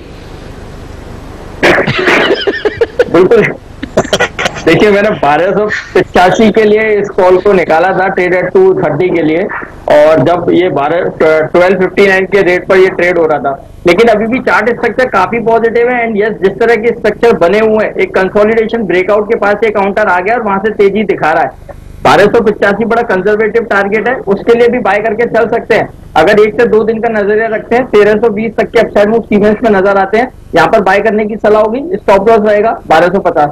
सारी गाड़ियां जो हैं वो समय से पहले चल रही हैं। देखिए मुदित जी का ट्रेड है 230, अभी 2:30 बजा नहीं है, लेकिन सीमेंस है क्योंकि ये भाग रहा था तो मुदित जी ने यहां पर बता दिया। शुरुआत करिए गाबा साहब ने। दरअसल देखिए गाबा साहब ने हिंडाल्को बताया सबसे पहले, फिर पालविया साहब ने देखिए बताया माइंड ट्री, और उसके बाद ये ट्रेड आपके सामने इस समय आता हुआ। तो देखिए 3 ट्रेड्स आपके सामने आ चुके हैं। मयूरेश जी ने भी देखिए आपको बताया कि इनको इन्फोसिस बढ़िया नजर आता है आईटी स्पेस में सेब, और आशीष भाई इस समय नजर आ रहे हैं मुझे स्टूडियो के अंदर। और एक तो आपका कल का जो इवेंट है वो तो हमने डिस्कस कर लिया, भारती एयरटेल। हाँ, और कौन कौन से इवेंट्स हैं बताइए जिस पर नजर होगी। अच्छा ये भी बताइए कुछ पता चला है कि क्या हो रहा है इस प्रेस कॉन्फ्रेंस में? तो कल 1:30 बजे वो स्केड्यूल्ड है प्रेस कॉन्फ्रेंस, और उसमें कहा जा रहा है कि शायद असीम पिकअप कर रहे हैं जो हमारे टेलीकॉम बहुत पैनी नजर रखते हैं, कि शायद B2B कोई अनाउंसमेंट लाइकली है, क्योंकि उस प्रेस कॉन्फ्रेंस में CEO गोपाल विट्ठल साहब होंगे और इनकी जो CIO हैं हरमीन मेहता जी वो प्रेजेंट होंगी। तो शायद कोई बिजनेस टू बिजनेस अनाउंसमेंट होगा। हाँ, जहां तक कल पर नजर की बात है, कल 30 सितंबर है, तो Q2 की समाप्ति, इस फाइनेंशियल ईयर की पहली छमाही की समाप्ति कल होगी। अनलॉक 4.0 जो इस समय चल रहा है, कल उसका आखिरी दिन है। अब पश्चिम बंगाल ने कहा है कि अनलॉक 5.0 में थर्सडे ऑनवर्ड्स मल्टीप्लेक्सेस खोलेंगे। महाराष्ट्र ने कहा है कि हम रेस्टोरेंट्स में लोगों को आना अलाउ करेंगे थर्सडे ऑनवर्ड्स। बाकी सेंटर की तरफ से बाकी स्टेट्स की गवर्नमेंट की गाइडलाइंस जो हैं वो कीनली अवेटेड होंगी। ये मेरे ख्याल से आज कल में सामने आ जाएंगी। प्राइमरी मार्केट्स का एक्शन कंटिन्यू होगा। तो डे 2 होगा मझगांव डॉक शिप बिल्डर्स का, यूटीआई एसेट मैनेजमेंट कंपनी का। बोर्ड मीट है दीपक फर्टिलाइजर की। अब ये IFC इंटरनेशनल फाइनेंशियल कॉर्पोरेशन को, फाइनेंस कॉर्पोरेशन को $30 मिलियन के FCCBs जारी करने वाले हैं। $15 मिलियन का पहला ट्रांच अप्रूव हो चुका था। कल बोर्ड मीट है सेकेंड ट्रांच जो $15 मिलियन का है उसके लिए। एक रिजल्ट आना है, लेकिन ये जून क्वार्टर का रिजल्ट अब आना है। ये सिंप्लेक्स इंफ्रा का कल जून क्वार्टर के नंबर्स आने हैं। कल एक्स डेट है। आरती ड्रग्स पे आपको एडजस्टमेंट नजर आएगा। बोनस इशू था, 1 शेयर पे 3 शेयर बोनस, तो कल वो एडजस्टेड भाव आपको आपकी स्क्रीन पे नजर आएंगे। आप लोग ऑटो पे चर्चा कर रहे थे, आइशर मोटर्स को आप रखिएगा। बहुत वाइडली स्पेक्यूलेटेड है कि होंडा शायद अपनी नई 2 व्हीलर कल लॉन्च करने जा रहा है, और इस 2 व्हीलर की खासियत ये शायद इनकी जो नई रॉयल एनफील्ड है उसके अगेंस्ट में पैक करने वाला है होंडा, इसीलिए इंपॉर्टेंट। कल कोर्ट्स पे नजर रहेगी। जो बाबरी मस्जिद डिमोलिशन वर्डिक्ट था, स्पेशल CBI कोर्ट कल वो वर्डिक्ट डिक्लेयर करेगा। अच्छा, आजकल लॉकडाउन में आपने नोटिस करा होगा सब घरों में वो फैमिली गेट टुगेदर्स ऑनलाइन होती हैं। हाँ होती है ना, वो तो गूगल मीट वगैरह। तो आप कल से ध्यान रखिएगा, अभी तक तो आप जितनी बात करनी होती थी कर लेते थे, फ्री में सिर्फ 1 घंटा बात हो पाएगी, उसके बाद वो गूगल मीट स्नैप हो जाएगा। ओहो, तो इसके कल से ये बदलाव है। और IPL में कल राजस्थान रॉयल्स और KKR के बीच में मुकाबला। और कल सैलरी भी तो आएगी। आज रात से उम्मीदें जागती रहेंगी। और कहा सॉरी, ये इतना बड़ा इवेंट आप मतलब, अरे सॉरी ये बिल्कुल भूल गया मैं, ये वीरू के प्रेशर के चक्कर में कि कल का ये वो। हाँ कल सबसे इंपॉर्टेंट बात है कल सैलरी डे। वो सब लकी हैं जो महीना खत्म होने से पहले उनको सैलरी आ जाती है। हमारी कंपनी उनमें से एक है भाई। बिल्कुल सही बात है। तो देखिए मुस्कुरा रहे हैं आशीष, सैलरी आएगी और उसके बाद फिर ये हफ्ता भी छोटा है। देखिए कैसे ये सब जब ऐसे होगा ना तो फिर आशीष से हम कहेंगे आशीष एक जैकपॉट तो दे दीजिएगा कल। और आशीष एक जैकपॉट भी है कल। हाँ, पर अभी मार्केट मूड अच्छा नहीं लग रहा था मुझे। नहीं सुधर गया, आपको बताता हूँ। चलिए, गावा सर भी तेजी की बात करने लगे, एक भी पिक्स दे दी। आप सोचना पड़ेगा, एक भी एक्सपर्ट जो भी पैनल पे है उन्होंने मंदी कॉल नहीं दिया। आपको दिखाता हूँ आपका मूड सुधारने के लिए। HDFC लिमिटेड, वो विक्स ऊपर और वो डाउ नीचे, वो क्या हुआ? वो टीज था। अच्छा टीज था। अच्छा, अब सब माहौल ठीक हो गया। आप देखिए, करना पड़ेगा। आप देखिए HDFC लिमिटेड इस समय मतलब ऐसे मूव कर रहा है कि जैसे चला जाएगा। ये जो मुदित जी है ना, इन्होंने आज आते ही सिक्सर लगाया है। बोले मुझे तो लगता है कि उसके ऊपर आराम से जाएगा बाजार, और उसके बाद से जो मूड देखिए सुधरा है। और ये एचडीएफसी दोनों ट्विंस रखिएगा डॉक्टर साहब एक बार, एचडीएफसी लिमिटेड इधर, एचडीएफसी बैंक इधर, क्या मूव इसमें दोनों में बना है। और देखिए यहां से बैंक निफ्टी करीब करीब 100 पॉइंट रिकवर कर चुका है। तो ये देखिए ये लाल पाले से हरे पाले में आ चुके हैं, रिलायंस का साथ दे रहे हैं, ये अच्छा कॉम्बिनेशन है दरअसल। रिलायंस तो देखिए मजबूत था ही, और अब एचडीएफसी ट्विंस भी पार्टिसिपेट करते हुए, अब आप कन्विंस्ड हैं काफी हद तक। ये देखिए तो आशीष कन्विंस होते हुए एक स्मार्ट रिकवरी, ये तो मजाक वाली बात थी लेकिन एक स्मार्ट रिकवरी। मैं आपको एक और दिखाता हूं चीज जिस पे नजर रखिए, एडवांस डिक्लाइन रेशियो। अब आप देखेंगे धीरे धीरे करके इस समय 1:1 हो चुका है। बुल्स ने एक जोर लगाया और अब आप देखिए हरे रंग वाले स्टॉक्स थोड़ी देर में बढ़ जाएंगे लाल रंग के मुकाबले। ये देखिए ये एडवांस डिक्लाइन रेशियो ये आपको बता रहा है कि अब धीरे धीरे करके स्थिति सुधरती हुई नजर आ रही है। तो देखिए मूड माहौल सुधरता हुआ सेकंड हाफ में, थोड़ी देर में हम आपको ट्रेड एट 230 तो हो गया है, 245 बताएंगे। लेकिन एचडीएफसी बैंक, इस पर नजर गाबा साहब की सुबह से है। तो गाबा साहब आप ही से राय लेना चाहता हूं, बताइए आपके तो इनमें से एक शेयर या 2 शेयर पोर्टफोलियो में भी है, कैसे लगते हैं आपको? मेरे दोनों ही शेयर मेरे पोर्टफोलियो में है, दोनों ही आईपीओ के समय से है। ओके, मुझे एचडीएफसी बैंक तो अच्छा लगता ही है। मैं एचडीएफसी की बात कर लेता हूँ, यहाँ पर देखो इसका हाल क्या है। एचडीएफसी में भी अच्छा मूव है, बहुत बढ़िया है। 1740 1750 देखने को मिलेगा, स्टॉक होना चाहिए 1700। और एचडीएफसी बैंक तो हमने कल बात की थी, मेरे ख्याल से वो अब भी है, 1180 का टारगेट मुझे ध्यान है, वहां तक जाना चाहिए। बात करते करते मिड कैप इंडेक्स हरे निशान में आ जाएगा और आप देखेंगे बैंक निफ्टी में और जबरदस्त रैली। तो ये 2 ही स्टॉक्स हैं देखिए जो खींचते हुए इस समय वीरू सूचकांक को, और सूचकांक अब 200 पॉइंट ऊपर देखिए सेंसेक्स हो गए हैं। और हमारे एक भी एक्सपर्ट देखिए जो पैनल में, उन्होंने किसी ने ये नहीं कहा कि मंदी करिए, सब कह रहे हैं कि तेजी की तरफ ट्रेड करिए बाजार को, और लोस से देखिए कैसे रिकवर होता हुआ। और कमेंट्री भी शुरुआत में देखिए यही थी कि आपको डरना नहीं चाहिए, घबराना नहीं चाहिए। बाजार यहां पर 2 दिनों की तेजी के बाद थोड़ा सुस्ताया जरूर है, लेकिन ज्यादातर समय हमने अब तक हरे निशान में बिताया है, और देखिए अब उसका असर देखने को मिल रहा है वीरू। जी हाँ, देखिए और एफआईज ने हेमंत इस सेशन के लिए अपने आप को बड़े इंटरेस्टिंगली अगर आप देखें प्लेस किया था। कल मैं इनफेक्ट सुबह वो बात कह रहा था कि डिप आएगा, आज जरूर आएगा, क्योंकि पिछले 3 दिन से 2 दिन से एफआईज पुट बेच रहे थे।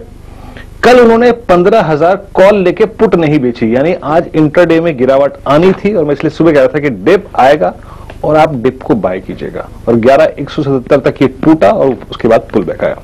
तो एफआईज ने बहुत स्मार्टली अगर आप देखें प्ले किया है। और आई थिंक हेमंत कुछ दिनों में उनकी तरफ से कैश फिर आएगा, एक बार वो अपने जितने भी स्टॉक फ्यूचर्स शॉर्ट में पड़े हैं ना वो कवर कर लें। मीनवाइल एचडीएफसी जो हेमंत ने अभी बात पॉइंट आउट की, उस पर बहुत वजन देना चाहिए। क्यों बताता हूं मैं आपको। एचडीएफसी अब एक बार सीरियसली अगर आप देखिए अपनी तरफ बाइंग खींच रहा है। मयूरेश आपकी राय?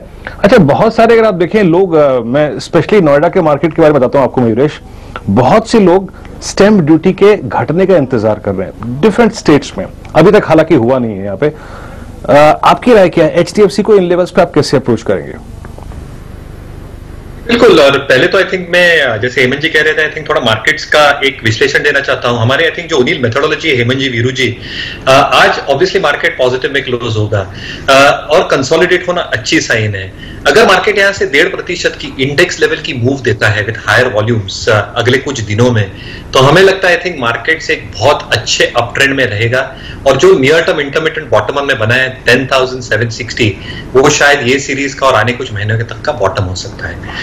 दूसरी बात, आई थिंक जहां तक आई थिंक मॉर्गेज या एचडीएफसी जैसे शेयरों की सवाल रहा है, आई थिंक जो पेचीदार मामला रहा है, like for other housing finance companies also, I think disbursement growth थोड़ी लोअर साइड पे रही है, कॉन्शियसली रही है, क्योंकि अंडरराइटिंग स्किल्स जो होती है और जो रिक्वायरमेंट्स होती है रिस्क फैक्टर को लेके, I think all these companies were very very conscious on that. But आप दूसरी टाइप देखिए कि आई थिंक इनकी जो बैलेंस शीट की स्ट्रेंथ है, इनकी जो क्रेडिट रेटिंग्स है, इनके जो क्रेडिट डिफॉल्ट स्वैप्स के रेटिंग्स है, I think they are top of the notch.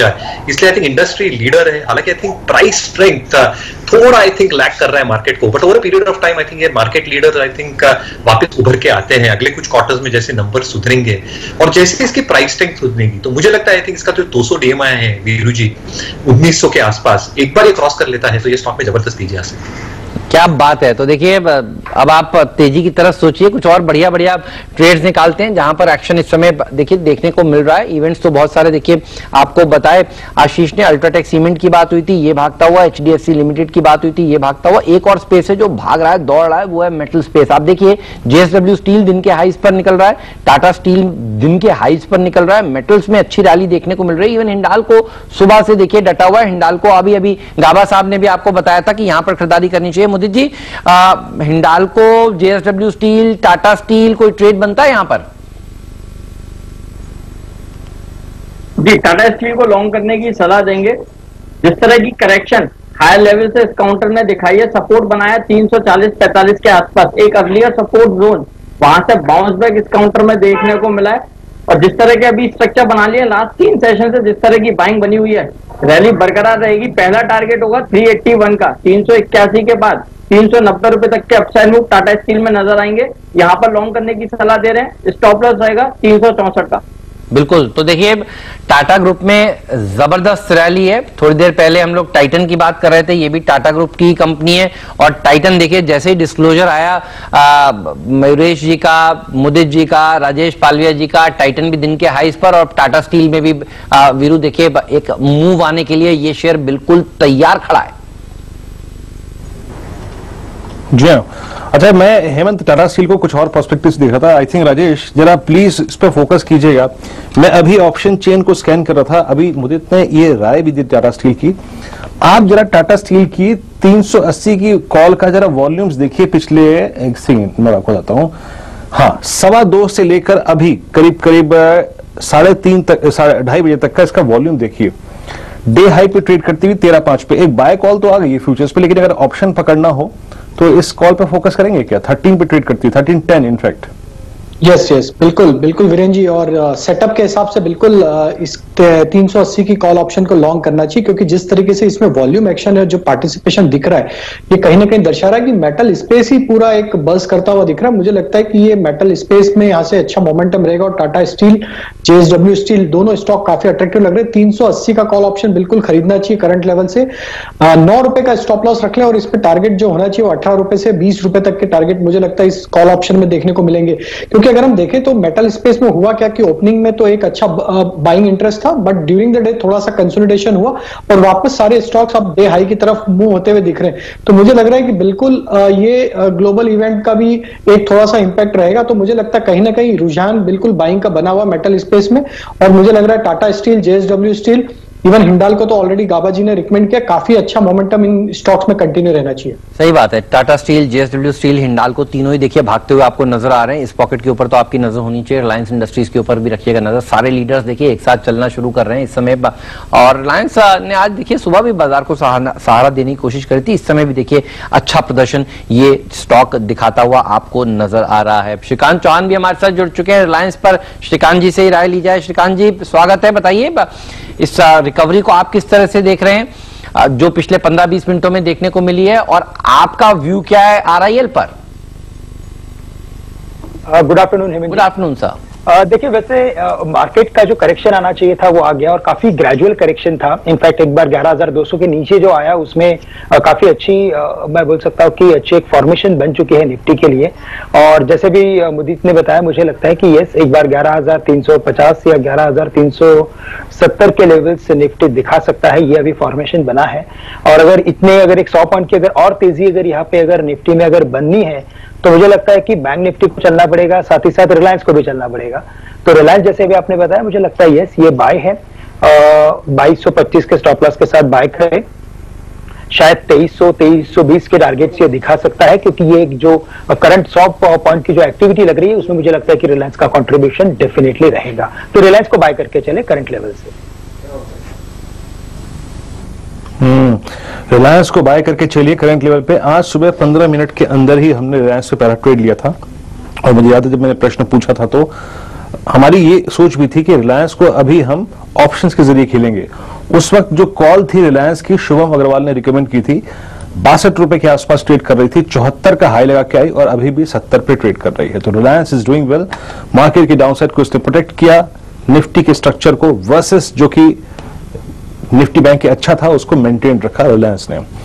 अच्छा, मेटल्स की जो मूव है वो और अगर आप देखें शार्प होती हुई, हिंडाल्को, जिंदल स्टील, टाटा स्टील, सबके सब हाई पर। इस वक्त स्क्रीन पर अगर मेरी कुछ है तो वो है मेटल्स और रिलायंस। श्रीकांत जी, थोड़ा सा टच बेस आप मेटल्स पे भी कीजिए। आप मेटल्स में क्या प्ले करना चाहते हैं इस वक्त? स्ट्रेंथ को कैसे प्ले करेंगे, किस स्टॉक के जरिए, कौन सा स्टॉक फ्यूचर या फिर कोई ऑप्शन? बिल्कुल, इनफैक्ट हेमंत, अगर वीरेंद्र अगर आप देखेंगे तो आईटी, फार्मा, इसके बाद अगर कोई अगर काफी मजबूत अगर सेक्टर नजर आ रहा है तो वो मेटल्स है। और मेटल्स में जो करेक्शन था वो एक जस्ट करेक्टिव पैटर्न का ही था। मुझे लगता है इन सब में करेक्शन हो चुका है और इन सब में एक्टिविटी बन रही है। हिंडाल्को नो डाउट काफी अच्छा है, टाटा स्टील अच्छा है, लेकिन अगर इनके कंपेरिजन में अगर जिंदल स्टील एंड पावर को आप देखें तो वहां पे जो उसका जो बीटा है वो काफी हाई है। और ये स्टॉक अगर आप देखें तो इसके बॉटम जो इसने बनाए थे वो विथ वॉल्यूम्स बनाए थे, ट्वीजर्स बॉटम करके जो बनते हैं वैसे बॉटम बने हैं। और जैसे कि इसने 180 190 के लेवल्स को क्रॉस किया है, मुझे लगता है कि वेरी शॉर्टली हम 200 रुपए के टारगेट्स भी देख सकते हैं। तो करंट लेवल से जिंदल स्टील एंड पावर को लॉन्ग करके चले, 190 के करीब ट्रेड कर रहा है और हमें स्टॉप लॉस रखना है इसमें 187 का। तो 3 रुपए का स्टॉप लॉस है, 10 से 12 रुपए का टारगेट अपसाइड एक्सपेक्टेड है।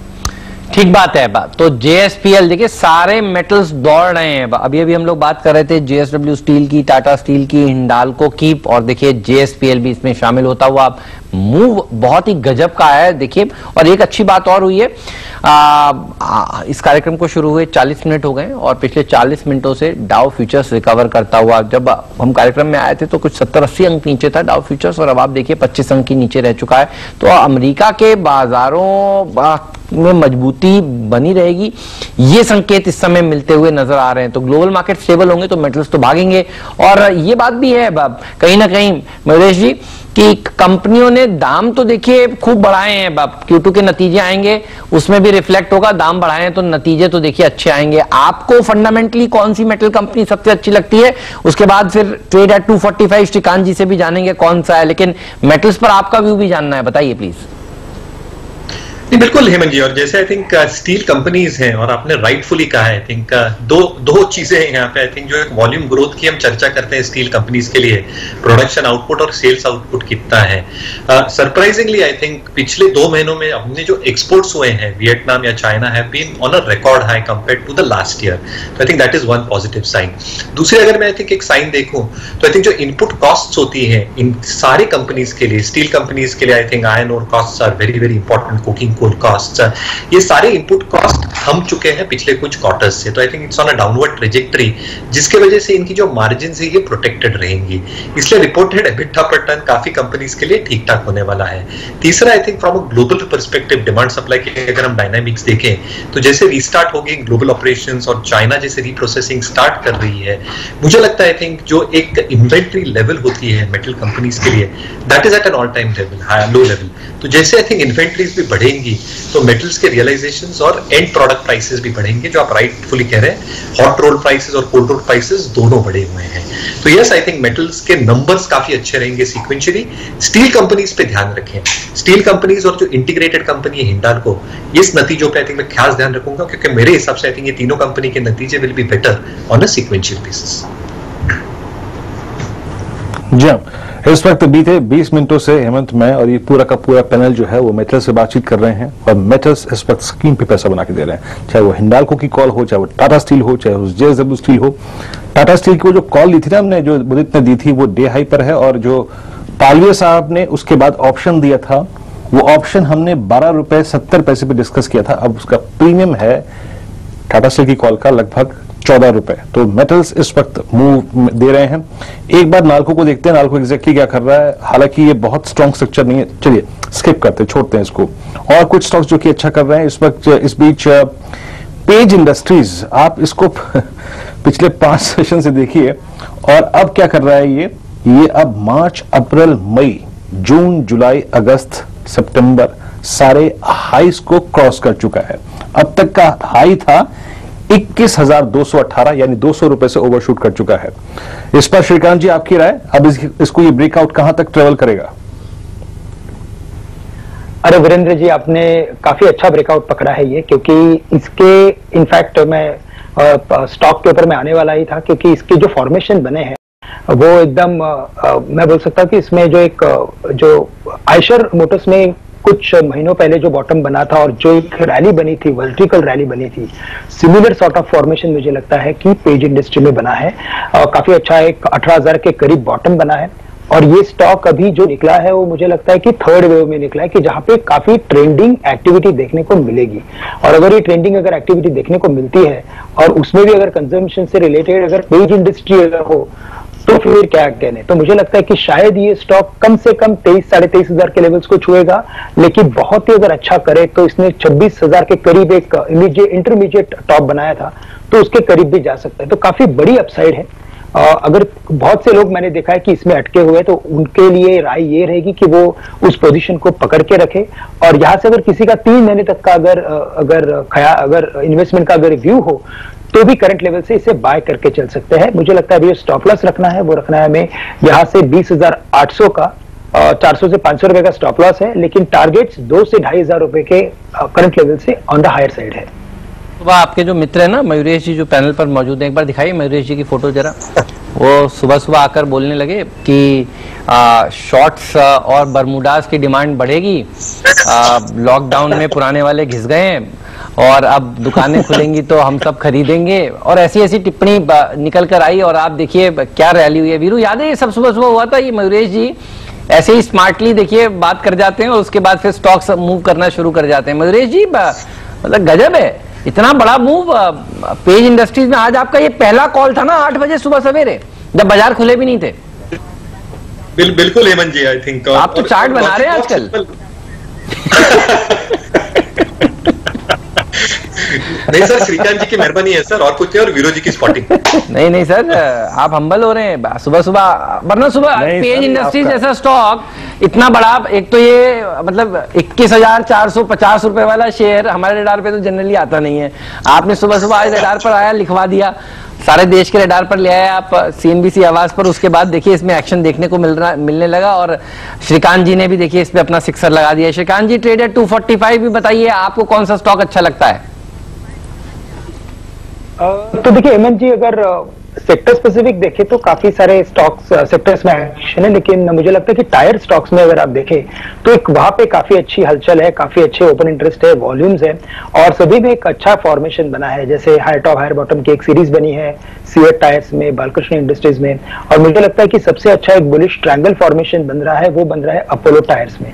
तो करंट लेवल से अपोलो टायर्स को बाय करें, 130 के करीब ये ट्रेड कर रहा है, 127 का हमें स्टॉप लॉस रखना है और जो टारगेट एक्सपेक्टेड रहेंगे वो कम से कम जो इसके इमीडिएट हाईएस्ट लेवल से 138 140 हम वो पकड़ के चल सकते हैं। और अगर काफी अच्छे सिनारियो में अगर मार्केट अगर जाता है ये स्टॉक्स को लेके, तो फिर हम शायद 160 या 170 के लेवल्स पे देख सकते हैं।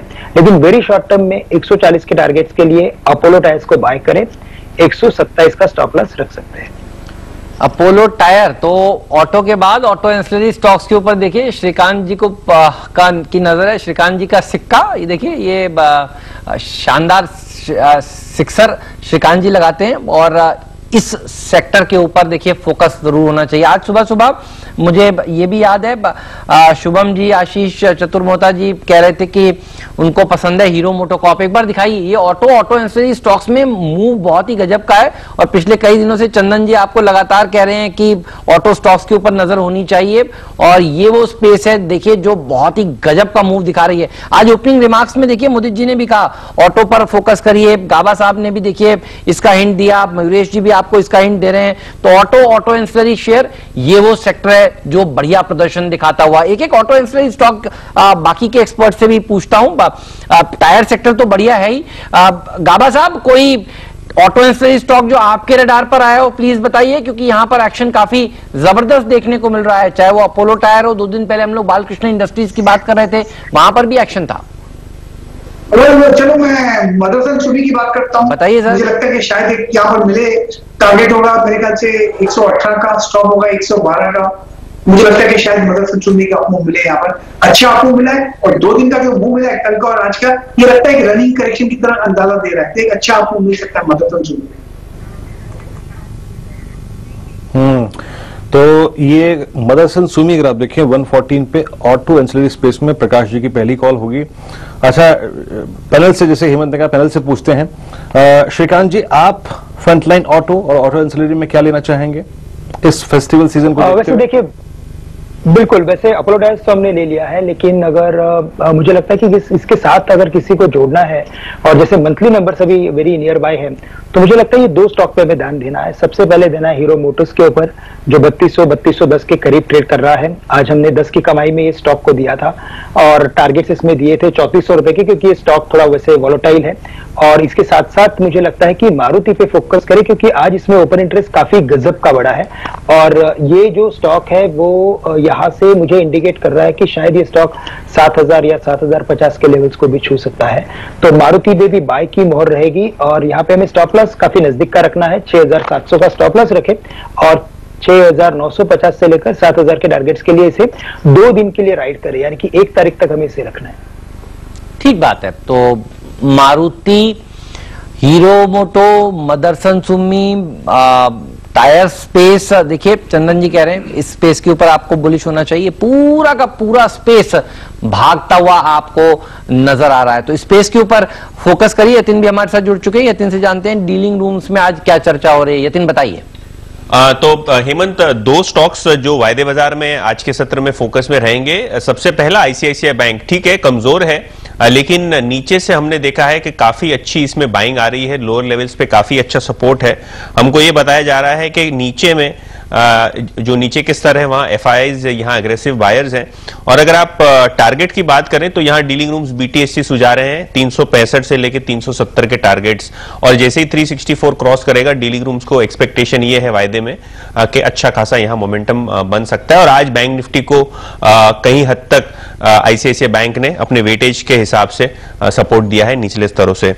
इसके अलावा सीमेंस में जो है डीलिंग रूम्स काफी लॉन्ग पोजीशंस की एडवाइस दे रहे हैं अपने क्लाइंट्स को। और बहुत दिनों बाद हमने ये देखा है कि कैपिटल गुड्स और लॉजिस्टिक्स सेक्टर में बहुत अच्छी बाइंग है। इनफैक्ट सीमेंस के वॉल्यूम्स भी औसत से करीब 20-25% ज्यादा है और आज सितंबर सीरीज का ओपन इंटरेस्ट लगभग 4% चढ़ा हुआ है और लगभग डेज हाई पे कारोबार करता हुआ सीमेंस हमको दिखाई दे रहा है। सीमेंस अगर आप देखें ये डीलर्स के रडार पे है और इसका फीता हम बहुत देर पहले ही काट चुके हैं। अगर आप देखें चाहे वो ऑप्शंस हो चाहे वो फ्यूचर्स में हो, ये मुदित जी की कॉल थी 1272 पे ट्रेड करता हुआ। और आईसीआईसीआई बैंक में जो यतिन ने टिप्पणी करी कि आईसीआईसीआई बैंक में पुल बैक आएगा, याद रखिए ये जो आईसीआईसीआई बैंक पुल बैक दे रहा है ना, इस बार भी दिया, ये इसने अगस्त में भी दिया था, ये इसने जुलाई में भी दिया था। ये इसका जो 335-350 का जोन है ना, ये इसकी एक क्वार्टरली बेस है, याद रखिएगा। आपकी अप्रोच क्या रहेगी इस पर श्रीकांत? आईसीआईसीआई बैंक पर साइडवेज स्लाइटली द नेगेटिव बायस आज है, लेकिन कल परसों में काफी स्ट्रॉन्ग पुल बैक दिया था। मीडियम टर्म प्रोस्पेक्टिव से इस बेस के नजदीक आप कैसे अप्रोच करेंगे आईसीआईसीआई बैंक को? देखिए, वैसे आईसीआईसीआई बैंक के अगर आप देखें तो इसमें जो वॉल्यूम का जो एक फॉर्मेशन बना है, अगर आप इसे थोड़े छोटे टाइम फ्रेम पे देखते हो तो एक क्लियरली समझ में आता है कि जब इसमें गिरावट होती है तो इसमें वॉल्यूम बिल्कुल ना के बराबर होते हैं, लेकिन प्राइस में डिस्ट्रक्शन देखने मिलता है। इसका मतलब यह है कि जो वीक हैंड्स है उसमें से वो स्टॉक निकल रहा है और जो स्ट्रॉन्ग हैंड्स है वो जब बॉटम आता है तो उसके करीब काफी बड़े वॉल्यूम्स होते हैं। तो आज के दिन के फॉर्मेशन को अगर आप देखें तो वो तो इनफैक्ट काफी अच्छा फॉर्मेशन बना है, बट मैं इसके ऊपर बाय कॉल लूंगा अगर ये स्टॉक कल के दिन में, यानी कि कल अगर 364 के लेवल्स को क्रॉस करे तो, क्योंकि ये एक फॉर्मेशन है, वो एक कंसोलिडेशन का फॉर्मेशन है, एक रेंज बाउंड का फॉर्मेशन है। और अगर इसमें से अगर ये स्टॉक अगर कल के दिन में 364 के लेवल को क्रॉस करता है तो मुझे लगता है कल के दिन में ही शायद ये स्टॉक एक बार 380 के काफी नजदीक जा सकता है। तो करंट लेवल पे बिल्कुल जैसे यतिन ने बताया, मुझे लगता है कि यस ये बाय है और इसके लिए स्टॉप लॉस 354 का रखना पड़ेगा, बट अगर ब्रेकआउट बाय करना है तो 364 के ऊपर बाय करें। बिल्कुल, तो 364 के ऊपर बाय करें, ये राय निकल कर आ रही है। सीमेंस भी अच्छा प्रदर्शन दिखाता हुआ। यतिन, इसके अलावा मिड कैप्स में तो हेमंत, मिड कैप में तेजस नेटवर्क्स करके एक कंपनी है जहां काफी भरपूर एचएनआई एक्शन हमको देखने को मिल रहा है। पीएमएस फंड्स भी हमको ये बताया जा रहा है कि इस शेयर में जो है खरीदारी कर रहे हैं। डीलिंग रूम्स को लगता है कि यहाँ 15 से 20% अपसाइड हमको देखने को मिल सकती है। स्टॉक ने लगभग 300-350 के लेवल से करेक्शन दिखाया है। यहाँ मेन मुद्दा ये है कि इनका जो बकाया है BSNL जैसी सरकारी कंपनी से वो आ नहीं रहा है, और हमको ये बताया जा रहा है डीलिंग रूम से कि ये जो बकाया है इंस्टॉलमेंट्स में बहुत जल्द आने वाला है। और अगर आप सरकार की बात करें तो चाइना से जो काफी इक्विपमेंट इंपोर्ट होते थे, फाइबर ऑप्टिक की चीजें इंपोर्ट होती थी, उस पर कहीं ना कहीं ये एंटी डंपिंग ड्यूटी लगने के आसार हैं, जिसका फायदा तेजस नेटवर्क जैसी कंपनी को होगा। और फाइबर ऑप्टिक में इन जनरल हमने देखा है कि तेजस नेटवर्क जैसी कंपनी बहुत ही जबरदस्त महारत हासिल किए हुए है, चाहे वो प्राइवेट सेक्टर हो और सरकारी सेक्टर हो, दोनों में जो कंपनी का मार्केट शेयर बहुत बड़ा है। तो तेजस नेटवर्क में जो है खरीदारी करके चले, ऐसा डीलिंग रूम्स का मानना है। ओके, तेजस नेटवर्क पर एक पॉजिटिव व्यू डीलर्स रखते हैं, दो नजर रखिएगा इस स्टॉक पे। तेजस नेटवर्क करीब 75-60 ट्रैजेक्टरी में, और इसका पुल बैक याद रखिएगा जून से करीब 35 रुपए से करीब इस ट्रैजेक्टरी में स्टॉक आ चुका है। लेकिन मेटल्स में काफी अच्छी खासी स्ट्रेंथ है। दो स्टॉक्स और डे हाई की ट्रैजेक्टरी के आसपास जाते हुए जिंदल स्टील, JSPL और साथ ही साथ JSW स्टील। राजेश पालवे जी, आपकी अप्रोच इसमें कोई कॉल दोनों में से अगर लेनी हो, JSW स्टील या फिर JSPL में आज मूव शुरू हुआ है, अमूमन मेटल्स का मूव जो है एक दो दिन चलता है, इनमें कोई कॉल पकड़ेंगे क्या आप? तो वीरेंद्र जी देखिए, JSW स्टील मुझे यहाँ से काफी अट्रैक्टिव लग रहा है, क्योंकि ये स्टॉक में जिस तरीके से रिवर्सल हुआ है तो इसमें यहाँ पे मुझे लग रहा है कि 295 और 300 तक के इसमें अपसाइड के टारगेट आते हुए दिखना चाहिए। स्टॉक में देखिए करीब 4% के आसपास ओपन इंटरेस्ट एडिशन देखने को मिला आज, और ये स्टॉक में जिस तरीके से पिछले 3 दिनों से कंसिस्टेंट बाइंग देखने को मिल रही, तो मुझे लगता है कि ये स्टॉक में डायरेक्ट फ्यूचर में भी अगर किसी को बाय करना है तो 282 के स्टॉप लॉस से बाय करे, 295 तक के टारगेट होंगे।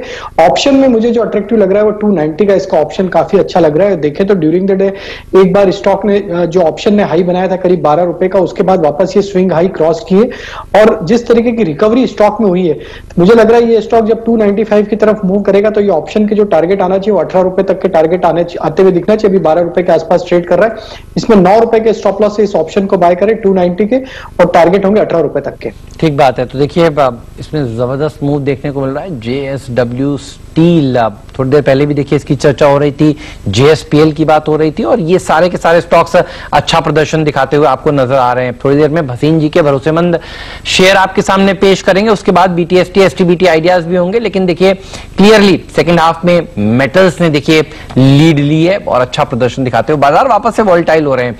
बैंक्स दरअसल नीचे की तरफ ड्रैग कर रहे हैं, थोड़ी बहुत रिकवरी देखिए देखने को मिली थी बैंक्स में। एक बार वापस से दिखाइए बैंक निफ्टी का सेटअप, 300 पॉइंट नीचे हो चुका है बैंक निफ्टी, और मिड कैप इंडेक्स वापस से लाल निशान में आ चुका है। तो थोड़ी सी रिकवरी जो बनी थी देखिए वो अब गुम होती हुई नजर आ रही है। हरे निशान में जरूर है सेंसेक्स और निफ्टी, लेकिन बैंक्स जो हैं वो नीचे की तरफ खींच रहे हैं, खासतौर पर PSU बैंक्स। आप देखिए बैंक ऑफ बड़ौदा इस समय दिन के लोस पर, PNB दिन के निचले स्तर पर कारोबार कर रहे हैं, और एक्सिस बैंक रिकवर कर रहा था लेकिन अचानक से देखिए वापस से ये नीचे की तरफ फिसल गया। बैंक निफ्टी के लिए इंपॉर्टेंट लेवल्स बताइए चंदन जी, क्या नजर आ रहे हैं? बैंक निफ्टी आज सुबह से प्रेशर में है, और सेकेंड हाफ में अभी HDFC बैंक ने थोड़ा सा समर्थन देना शुरू किया था, लेकिन वापस से देखिए बैंकिंग स्टॉक्स में प्रेशर आ रहा है। देखिए बैंक निफ्टी ने अभी कुछ दिन पहले 21,000 का लेवल तोड़ा था, जो मल्टीपल सपोर्ट था, वो लेवल तोड़ के वहां से 500 से 600 पॉइंट करेक्शन हुआ और वापस उस लेवल को पार करके 800 पॉइंट की रैली दिखी। तो कहीं ना 21,000 एक बहुत बड़ा लेवल है बैंक निफ्टी के लिए। ये लेवल तोड़ता है तभी वापस बाजार में मंदी होगी, अदरवाइज हम रेंज में फंसते हुए नजर आएंगे। तो 21,000 से लेके ऊपर में 22,222 ये दौर रहेगा बैंक निफ्टी का। तो कहीं ना कहीं यदि बैंक निफ्टी इस लेवल को सपोर्ट कर जाता है या थोड़ा सा डीप आए तो 21,000 के लेवल से यहाँ पे ट्रेड किया जा सकता है। तो 21,000 का एक इंपॉर्टेंट लेवल है बैंक निफ्टी में, वहां पे फोकस करना चाहिए आपके पास यदि कोई भी पोजीशन होता है। बैंक निफ्टी पे ये इंपॉर्टेंट लेवल्स थे। कुछ स्टॉक्स जो कि पेन दिखा रहे हैं with in the bank Nifty और बैंकिंग स्टॉक्स में, वो है RBL भी। RBL ने बहुत मशक्कत करी, लेकिन ये अपने कुछ क्रिटिकल एवरेजेस को देखिए, 200 डेमा था उसका बहुत दूर है 221 की रेंज में। ये इवन अपने और छोटे एवरेजेस यानी 50 डेमा को यानी 100 डेमा को उसको भी पार नहीं कर पा रहा है।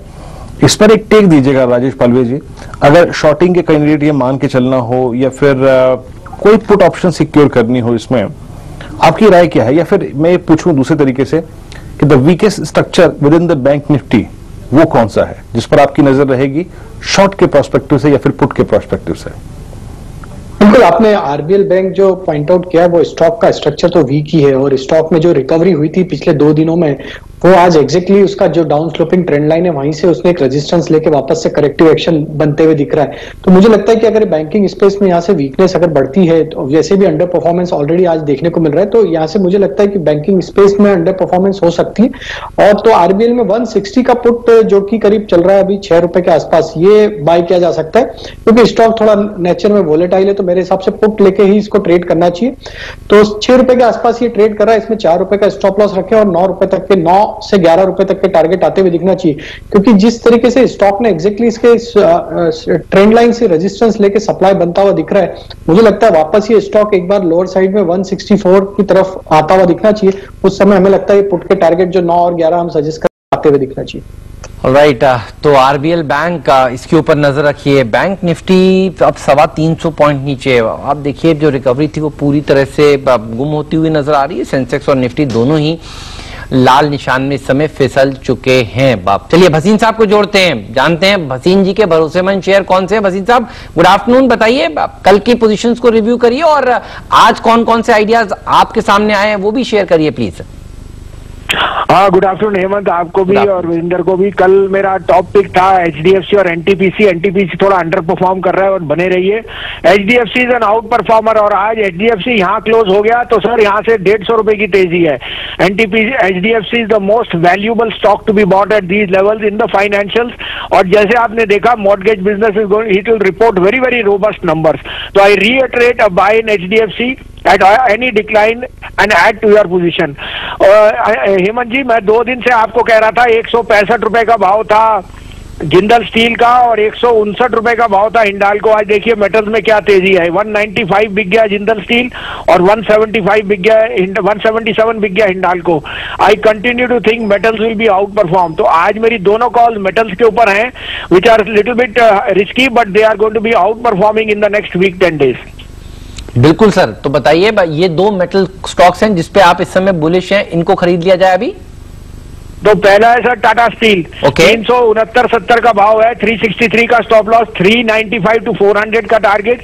और दूसरा आएगा जो आयरन और सबसे बड़ा प्लेयर है एनएमडीसी, 82.83 में लीजिए, 80 का स्टॉप लॉस, 98 टू 100 का टारगेट। टाटा स्टील एनएमडीसी ये 2 मेटल्स हैं। मेटल्स पर भसीन साहब पिछले कई दिनों से देखिए बुलिश भी हैं और आपके आने से पहले थोड़ी देर पहले देखिए टाटा स्टील पर एक बाय कॉल निकलकर हमारे एक्सपर्ट्स ने दिया था। अब मुदित जी कह रहे थे कि ये स्टॉक उनको सबसे अच्छा लगता है। मेटल्स में एक्शन देखने को मिल रहा है।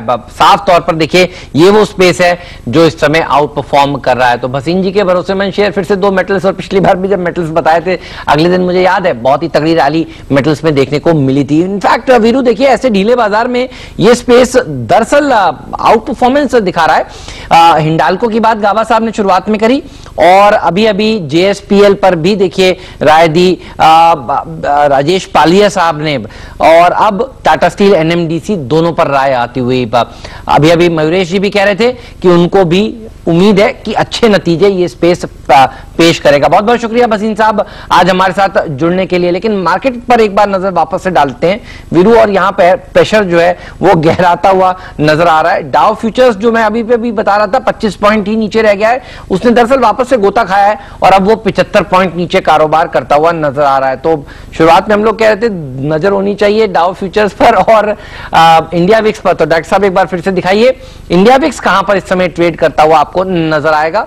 इंडिया विक्स में थोड़ी सी बढ़त देखने को मिल रही है और डाउ फ्यूचर्स नीचे की तरफ आता हुआ, इसलिए मार्केट जो है वो थोड़ा सा देखिए नर्वस हो रहा है वीरू सेकंड हाफ में।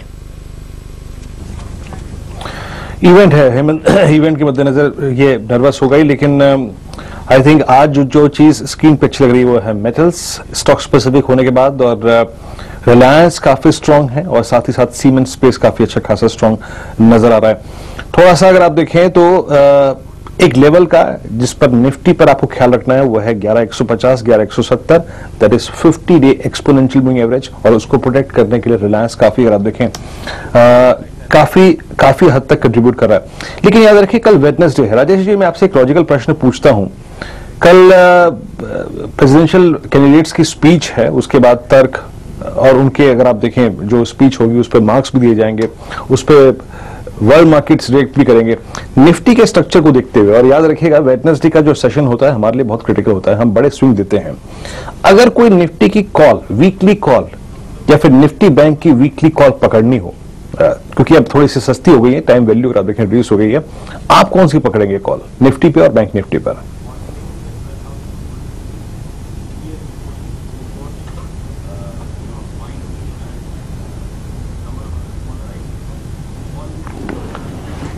मेरे ख्याल से आपकी आवाज हम तक नहीं पहुंच रही है। आप श्रीकांत इस प्रश्न को कैसे अप्रोच करेंगे? अगर कोई डायरेक्शनल मूव लेने के लिए, हासिल करने के लिए कोई कॉल पुट लेनी है निफ्टी बैंक पर, तो आपका व्यू क्या होगा? कौन सा ऑप्शन पकड़ेंगे आप? देखिए, वैसे अगर यहाँ से लॉन्ग की अगर पोजीशन बनानी है तो हमें 11,200 के ही कॉल को लेना पड़ेगा, क्योंकि एक्सपायरी काफी नजदीक है और एक्टिविटी काफी वॉलेटाइल हो चुकी है। साथ ही साथ मुझे ऐसे लगता है कि जो आज के लोज है वो काफी इंपॉर्टेंट है, क्योंकि आज अभी थोड़ी देर पहले ऐसे माहौल था कि मार्केट काफी नजदीक आ गया था 11,300 के, और अभी वापस ये 11,200 के नजदीक आ चुका है। तो एक बात क्लियर है कि मार्केट ने 2 दिन में 500 पॉइंट जितनी रैली कर ली है, अब थोड़ा ये वॉलेटाइल हो रहा है, और अगर आज के लोज अगर ये कल के दिन में तोड़ता है तो मुझे लगता है कि थोड़ी गिरावट देखने मिलेगी। इसी वजह से लगता है कि एट द मनी का कॉल ऑप्शन लीजिए, इसमें काफी अच्छे रिटर्न्स बन सकते हैं। 11,200 का कॉल ऑप्शन बाय करें जो तकरीबन 75-80 के करीब ट्रेड करता होगा, और यहाँ पे जो हमें स्टॉप लॉस रखना है वो 40 रुपए का रखना है। टारगेट्स हम रखेंगे तकरीबन 150 रुपए के, क्योंकि जो टारगेट एक्सपेक्टेड है वो 11,350 से लेकर 11,370 के है। साथ ही साथ मुझे लगता है कि अगर बैंक निफ्टी पे फोकस करना है तो बैंक निफ्टी में हमें कॉन्ट्रा व्यू लेके चल सकते हैं, क्योंकि बैंक निफ्टी में जो एक्टिविटी है वो काफी दबी सी है। तो अगर बैंक निफ्टी में अगर पुट ऑप्शन लेना है तो हम 21,000 का पुट ऑप्शन ले सकते हैं, और यहाँ पे अगर 21,000 के लेवल्स को, जैसे भी चंदन जी ने बताया था कि अगर वो तोड़ता है तो एक अच्छी लिक्विडेशन की एक्टिविटी या मूवमेंट देखने को मिल सकती है। इसी वजह से लगता है कि 21,000 के पुट ऑप्शन बैंक निफ्टी के लेके चल सकते हैं। 21,000 का पुट ऑप्शन एक बार दिखाइए। 21,000 का पुट ऑप्शन कहां पर कारोबार कर रहा है? ये देखिए आपके सामने आता हुआ आप ये पुट ऑप्शन, ये कह रहे हैं कि बाय करिए, पुट बाय करिए, मतलब बंदी करिए। ये रहा इस समय आपको निकल कर आती हुई। चलिए बीटीएसटी एसटीबीटी आइडियाज लेते हैं। श्रीकांत जी आप ही शुरुआत करिए, बताइए एसटीबीटी करेंगे बीटीएसटी करेंगे? नहीं, बीटीएसटी करना है, क्योंकि मुझे लग रहा है कि ये शायद ट्रायंगल कंसोलिडेशन है, और जब तक आज के लोज को मार्केट ब्रेक नहीं करता है तब तक मुझे लगता है कि हम इसे लॉन्ग करके चलेंगे। और अभी अगर लॉन्ग करना है तो यहाँ पे जो मारुति है हम इसे लॉन्ग करके चलेंगे। 6,750 के करीब ट्रेड कर रहा है। आज के जो लोज है वो 6,670 के हैं, तो हम उसी स्टॉप लॉस के साथ इसे बाय करेंगे, और यहाँ पे टारगेट एक्सपेक्टेड रहेंगे हमें 6,900 से लेकर 6,950 के। 6,950 लग रहा है श्रीकांत जी का दिल मारुति पे आ ही गया इस बार, और इनका टारगेट है 6,950 और 6,900 का। और मारुति अगर आप देखें जब भी स्विंग देता है अच्छे स्विंग देता है, और 2 बार स्विंग देता है, याद रखिएगा, सीरीज के पहले हफ्ते में और सीरीज के आखिरी हफ्ते में इसके स्विंग्स काफी वाइल्ड होते हैं। देख लीजिएगा चार्ट पे चाहे जाके। अच्छा पालिया साहब, आप एक ट्रेड हो गया बीटीएसटी मारुति, आपकी राय क्या है? आप क्या कैरी करेंगे, शॉर्ट स्टॉक फ्यूचर या फिर लॉन्ग स्टॉक फ्यूचर? बताइए आपका ट्रेड क्या होगा? तो वीरेन जी हम लॉन्ग ही कैरी करेंगे, और उसमें स्टॉक जो कैरी करेंगे वो बालकृष्ण इंडस्ट्री का फ्यूचर कैरी करेंगे। जो स्टॉक काफी कंसिस्टेंट बाइंग है स्टॉक में, और स्टॉक अपने ब्रेकआउट लेवल से ऊपर ट्रेड कर रहा है। और जिस तरीके से आज ड्यूरिंग द डे भी इसका सेटअप था, मुझे लगता है बिल्कुल इसको बीटीएसटी कैरी करके जाना चाहिए। 1482 के आसपास ट्रेड करें, 1482-83 के आसपास फ्यूचर। इसमें स्टॉप लॉस रखें 1470 के आसपास, थोड़ा सा लोअर करेंगे, 1468 के आसपास स्टॉप लॉस करेंगे, और इसके जो टारगेट मुझे लगता है वो 1520 तक के अब टारगेट आते हुए दिखना चाहिए। स्टॉक में काफी कंसिस्टेंट बाइंग देखने को मिली है पिछले कुछ दिनों में, और जिस तरीके का इसका स्ट्रक्चर है मुझे लगता है कि 1520 तो बीटीएसटी के टारगेट है, पर ये स्टॉक और भी यहां से आगे बढ़ता हुआ दिखना चाहिए। 1600 तक के भी टारगेट पोजीशन आते हुए दिखना चाहिए। पालविया जी के परफेक्ट शेयर देखिए, बालकृष्ण इंडस्ट्रीज, इसके ऊपर आपकी नजर जरूर होनी चाहिए। और ऑटो टायर यही वो स्पेस है। देखिए ऑटो एंसिलरी, इसके ऊपर फिर कल नजर होगी। मुझे थीम मिल रहा है स्टॉक 2020 के लिए आप लोगों से इस समय, तो नजर रखेंगे इस पूरे के पूरे पॉकेट पर। गाबा सर बताइए, आपने भी थोड़ी देर पहले मदरसन सुम्मी की बात करी, हिंडाल्को की बात करी, बीटीएसटी किसे करेंगे? एक्चुअली मैंने 4-5 स्टॉक निकाल के रखे थे, जो पहले मेरे बोल देगा तो वो मिस कर दूंगा। बालकृष्ण मैंने मिस कर दिया। अब सोचो लीक हो गया पेपर। सही है। अब बताइए या तो HDFC कर लो, मुझे HDFC अच्छा लगता है, इसका टारगेट ऑन द अपसाइड 1750 का है, स्टॉप होगा 1700, सेफ्टी मार्जिन हाई है, डिफेंसिव बेट है, HDFC बड़ा भाई बिगर। वैसे HDFC बैंक आप कह रहे हैं या HDFC लिमिटेड? नहीं, HDFC sorry, HDFC not bank. ठीक है, तो HDFC लिमिटेड आप कह रहे हैं, इसके ऊपर नजर होगी। गाबा साहब, वैसे आप लोगों का काम बहुत टफ है, 4-5 शेयर ट्रेड ढूंढिए और उसमें से दूसरा एक्सपर्ट कोई दे दे, तो फिर तीसरा ढूंढिए। आई एम सॉरी, मुझे पता नहीं होता ना कि दूसरे एक्सपर्ट क्या देने वाले हैं, तो वरना तो मैं आपको बता देता। आपसे तो मैं पेपर शेयर लीक कर सकता हूं, लेकिन मुझे खुद ही नहीं मालूम होता कि क्या होने वाला है। जैसे ही देखिए रिलायंस की बात हुई तो मेरे कान में भी जब डॉक्टर साहब ने बताया, क्योंकि वो बना रहे होते हैं ना, लिखते हैं, वो सबके ग्राफिक वगैरह लिखते हैं, तो उनको पता होता है। लेकिन वीरू और मुझे तो देखिए आइडिया होता नहीं है कि क्या शेयर आने वाले हैं, वरना मैं आपसे पक्का एक अच्छे दोस्त की तरह आपसे शेयर कर देता था। लेकिन मुदित जी बताइए, आपका BTST ट्रेड प्लीज। देखिए, हमें लगता है आईटी स्टॉक्स में अच्छा रनअप देखने को मिल सकता है। मैंने एक कैश का स्टॉक चुना है, जिसपे हम पहले भी कई बार बात कर चुके हैं, बिरला सॉफ्ट। बिरला सॉफ्ट को यहाँ पर लॉन्ग करने की सलाह देंगे। आज के सेशन में जो अच्छी चीज नजर आ रही है, कल के हाई के ऊपर ये काउंटर ट्रेड होता हुआ नजर आ रहा है। टॉप पर इस काउंटर ने एक ट्रायंगुलर पैटर्न बनाया, उसका ब्रेकआउट नजर आया है। 208 रुपए के टारगेट के लिए बिरला सॉफ्ट लॉन्ग करने की सलाह देंगे। स्टॉप लॉस रहेगा 194 का। ओके, बिरला सॉफ्ट, ये दो स्टॉक्स, ये कैश की कॉल है, याद रखिएगा।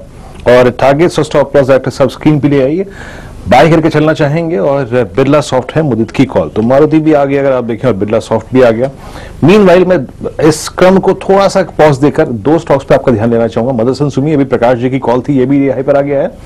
और एक टेक जरूर बनता है कल के हमारे डिस्कशन के एक क्रिटिकल पॉइंट का, वो ये है कि आप अभी पैसे का लेन देन हाथों से नहीं करेंगे। और उस वक्त लॉजिक आया था SBI cards. Hemant, SBI cards को देखा आपने हाल में? SBI कार्ड्स आज कल के हाई को क्रॉस करके क्या बेहतरीन तरीके से अब डे हाई की ट्रेजेक्टरी में और ऑल टाइम हाई की ट्रेजेक्टरी में 848 पर फ्लो करता हुआ। एक बार चंदन तापड़िया जी हमारे साथ मौजूद हैं पैनल में। चंदन जी, आपका BTST ट्रेड क्या होगा, और ये बताइए SBI कार्ड्स को आप कैसे अप्रोच करेंगे? अब ये ऑल टाइम हाई की ट्रेजेक्टरी को पार करने की तैयारी कर रहा है। अभी आपका ट्रेड एट 315 पेंडिंग है, लेकिन फिर भी BTST ट्रेड। देखिए, ट्रेड 315 के लिए मैं जो ट्रेड है उसको पेंडिंग रखता हूँ। मेरे हिसाब से ये जो SBI कार्ड है उसको मेरा BTST ट्रेड ले सकते हो। काफी अच्छा ये सेटअप लग रहा है, और स्टॉक का एक कंसोलिडेशन ब्रेकआउट के बाद मोमेंटम दिख रहा है। और जिस हिसाब से अब अनलॉकडाउन फेज 5.0 स्टार्ट होगा, सब लोग अपना कार्ड खर्च करते हुए नजर आएंगे। और काफी अच्छा प्राइस सेटअप है। आप देखोगे इस काउंटर में लगभग 8-10 दिन पहले एक बड़ा वॉल्यूम के साथ में मूवमेंट हुआ था, उसके बाद डिप हुआ और वापस वो लेवल निकालने के लिए तैयार हो रहा है। तो काउंटर भी लगभग 850 के आसपास चल रहा है। इस काउंटर में 830 का सपोर्ट लगा के ट्रेड करना चाहिए। ऊपर में मेरे हिसाब से रिसेंट के स्विंग हाई निकालते हुए ये 888 से लेकर 900 तक के लेवल को छूने का बात है। तो देखिए, कल ये चर्चा हुई थी कि SBI कार्ड्स अनलॉक 5.0 का एक बहुत बढ़िया कैंडिडेट है। अब मैं इसलिए कह रहा हूँ अनलॉक 5.0 का। देखिए, अनलॉक 4.0 तो खत्म हो गया, अब 5.0 की गाइडलाइंस आना शुरू हो जाएंगी, और ये वो स्टॉक है, फिर आपकी नजर होनी चाहिए। 2 ही मिनट रह गए चंदन जी, आप अपना ट्रेड एट 315 भी दे दीजिए प्लीज, मत होल्ड करिए। जी हाँ, देखिए ट्रेडेड 315 के लिए मैं हीरो मोटो की तरफ फोकस करूंगा। देखिए, सारे ऑटो काउंटर यहाँ पे प्रिफर्ड पिक्स में आ रहे हैं, और हीरो मोटो ने जो आज गेप अप देके और एक बड़ा ब्रेकआउट दिया है, और उसके बाद लगातार आज मोमेंटम में और 15% का ओपन इंटरेस्ट हीरो मोटो जैसे बड़े इक्विटी वाले काउंटर में हो रहा है, वो रिमार्केबल है। आज का वॉल्यूम है वो लगभग पिछले काफी दिनों का हाईएस्ट वॉल्यूम है, और प्राइस सेटअप काफी स्ट्रॉन्ग है, पूरा ऑटो थीम चल रहा है, और इसलिए हीरो मोटो पे खरीदारी की सलाह रहेगी। काउंटर ऊपर के लेवल से थोड़ा सा डिप आया तो वापस एक बेटर रिस्क टू रेशियो बन रहा है। आज के जो लो रहेंगे लगभग 3100 के आसपास के, वो स्टॉप लॉस रहेंगे, और इस काउंटर में मौजूदा लेवल से 4 से 5% की बढ़त हमें लग रही है, और ये 3333 तक के लक्ष्य को आराम से छूता हुआ नजर आएगा। चलिए, तो ट्रेड एट 315 जो है वो है हीरो मोटर कॉर्प, और 3333 लक्ष्य यहाँ पे 3100 का स्टॉप लॉस। ये चंदन जी, आप बीकानेर से आ गए वापस, या फिर वहीं पे कोई डीलरशिप वगैरह लेने का प्रोग्राम है इस वक्त? प्रोग्राम तो वही लग रहा है, तभी तो कभी आपको एस्कॉर्ट्स के ट्रैक्टर की फोटो भेज रहा हूँ, कभी आइशर मोटर की बाइक भेज रहा हूँ।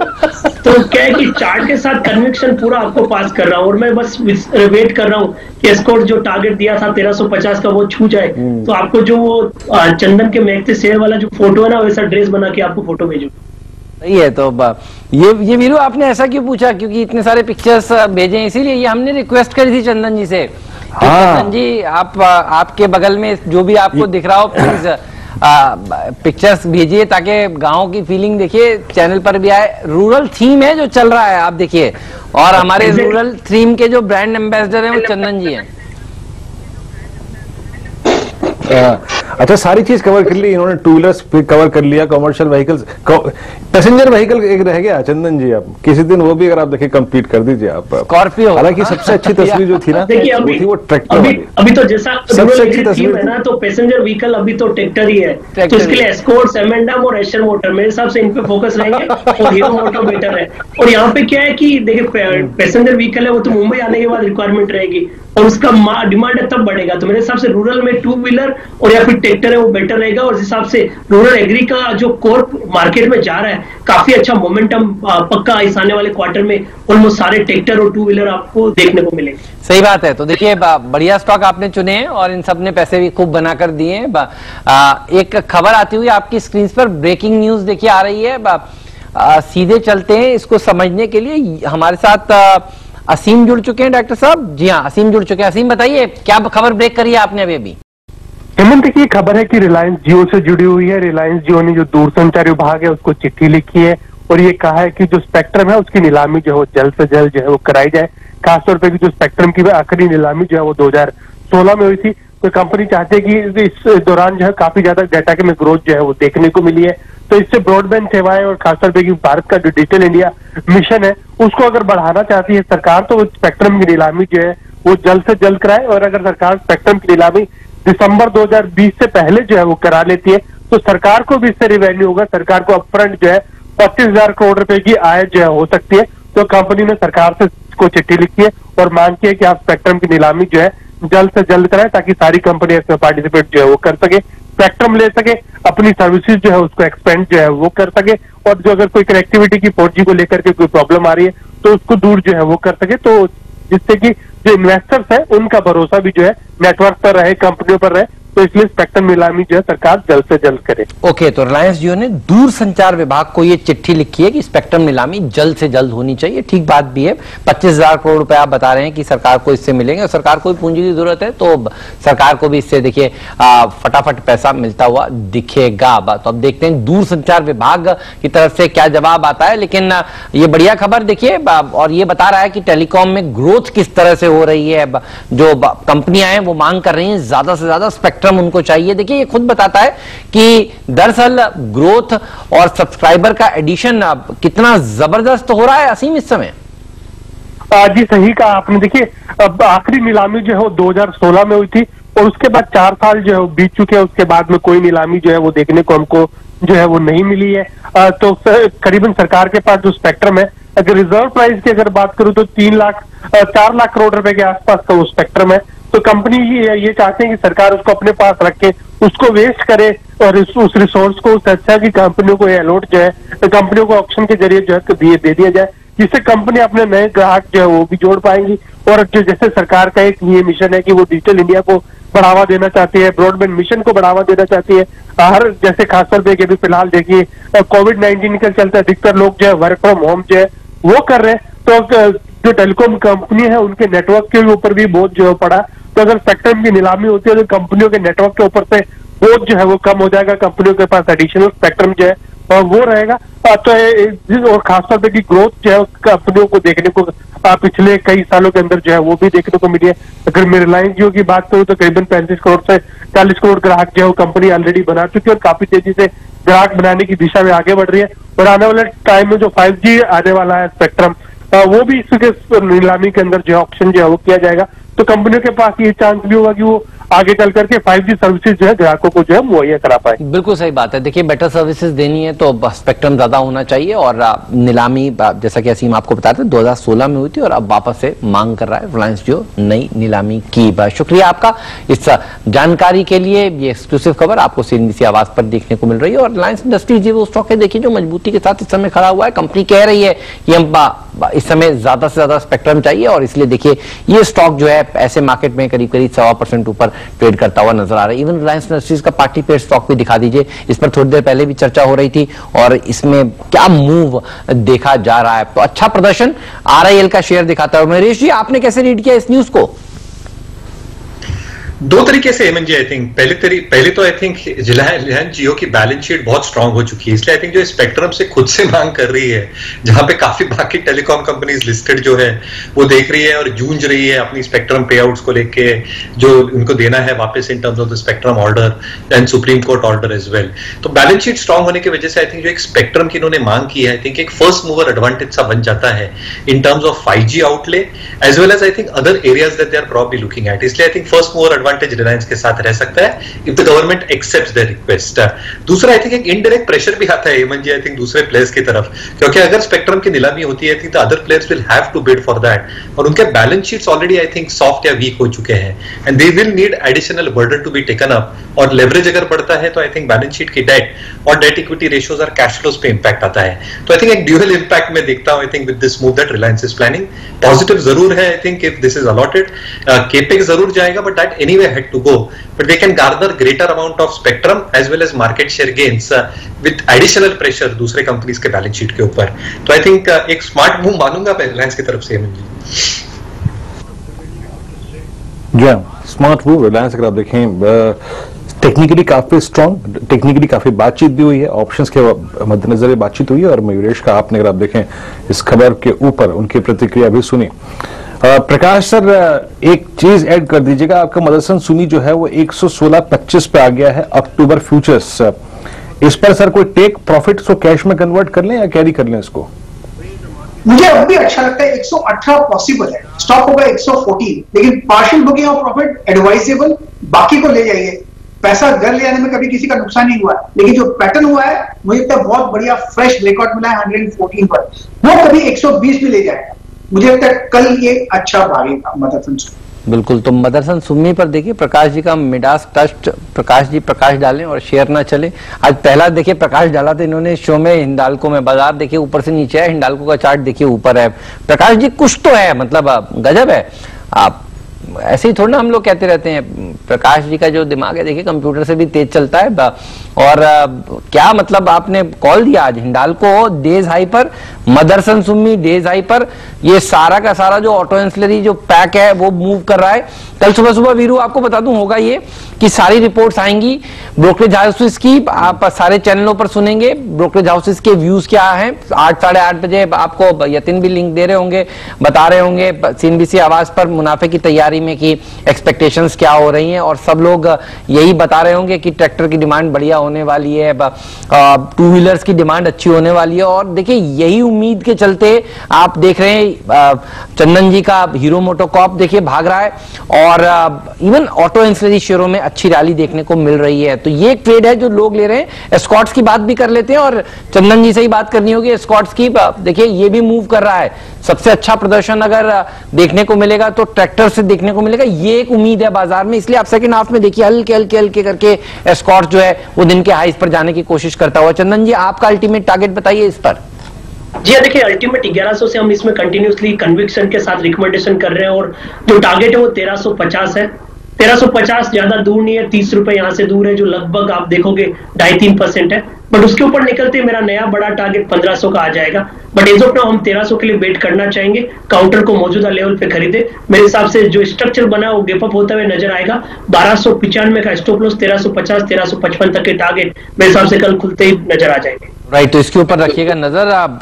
और रूरल सेक्टर में देखिए, बल्कि अर्बन में भी आइशर मोटर की बुलेट भी खूब चलती है। देखिए 2 व्हीलर्स की बात करें तो इसमें भी एक अच्छी रैली देखने को मिली। अच्छा, जब से स्प्लिट हुआ है देखिए इसने एक अच्छा प्रदर्शन दिखाना वापस से शुरू किया है।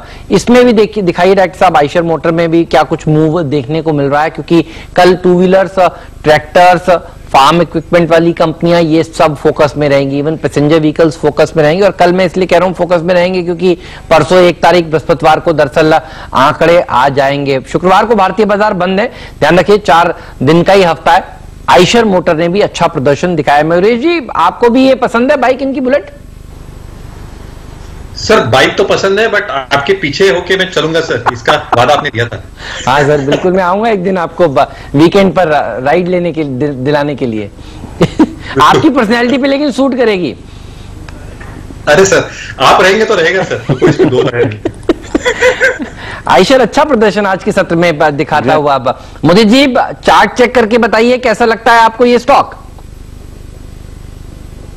बिल्कुल बढ़िया लगता है, तेजी बनेगी। 2200 रुपए CMPA यहाँ पर लॉन्ग करने की सलाह देंगे। 3 से 4 दिन के अंदर 2240 से 2250 तक के अपसाइड मूव देखने को मिलेंगे। वो एक अर्लियर हर्डल है, उसको 2250 को जैसे ही काउंटर निकालेगा 2310 तक के भी अपसाइड मूव इस काउंटर में नजर आएंगे। बाय करने की सलाह है। स्टॉप लॉस रहेगा 2170 का। ओके, 2170 का स्टॉप लॉस लगाकर आइशर मोटर्स को बाय करने की सलाह है। KPIT technologies mid cap IT में इस स्टॉक को देखिए, और फार्मा में अगर आप देखें एक स्टॉक एक का लहब है। पालविया साहब एक बार तो KPIT पे it's a cash stock, I think आप क्या अप्रोच रखते हैं 116.35 डे हाई पर, और ये ऑल टाइम हाई के यस मेरे स्क्रीन जो चार्ट है उसके मुताबिक ट्रेजेक्ट्री है। आप कैसे अप्रोच करेंगे 116.55 पर इसको, और एक इक्का लैब पर भी अपना टेक दीजिएगा?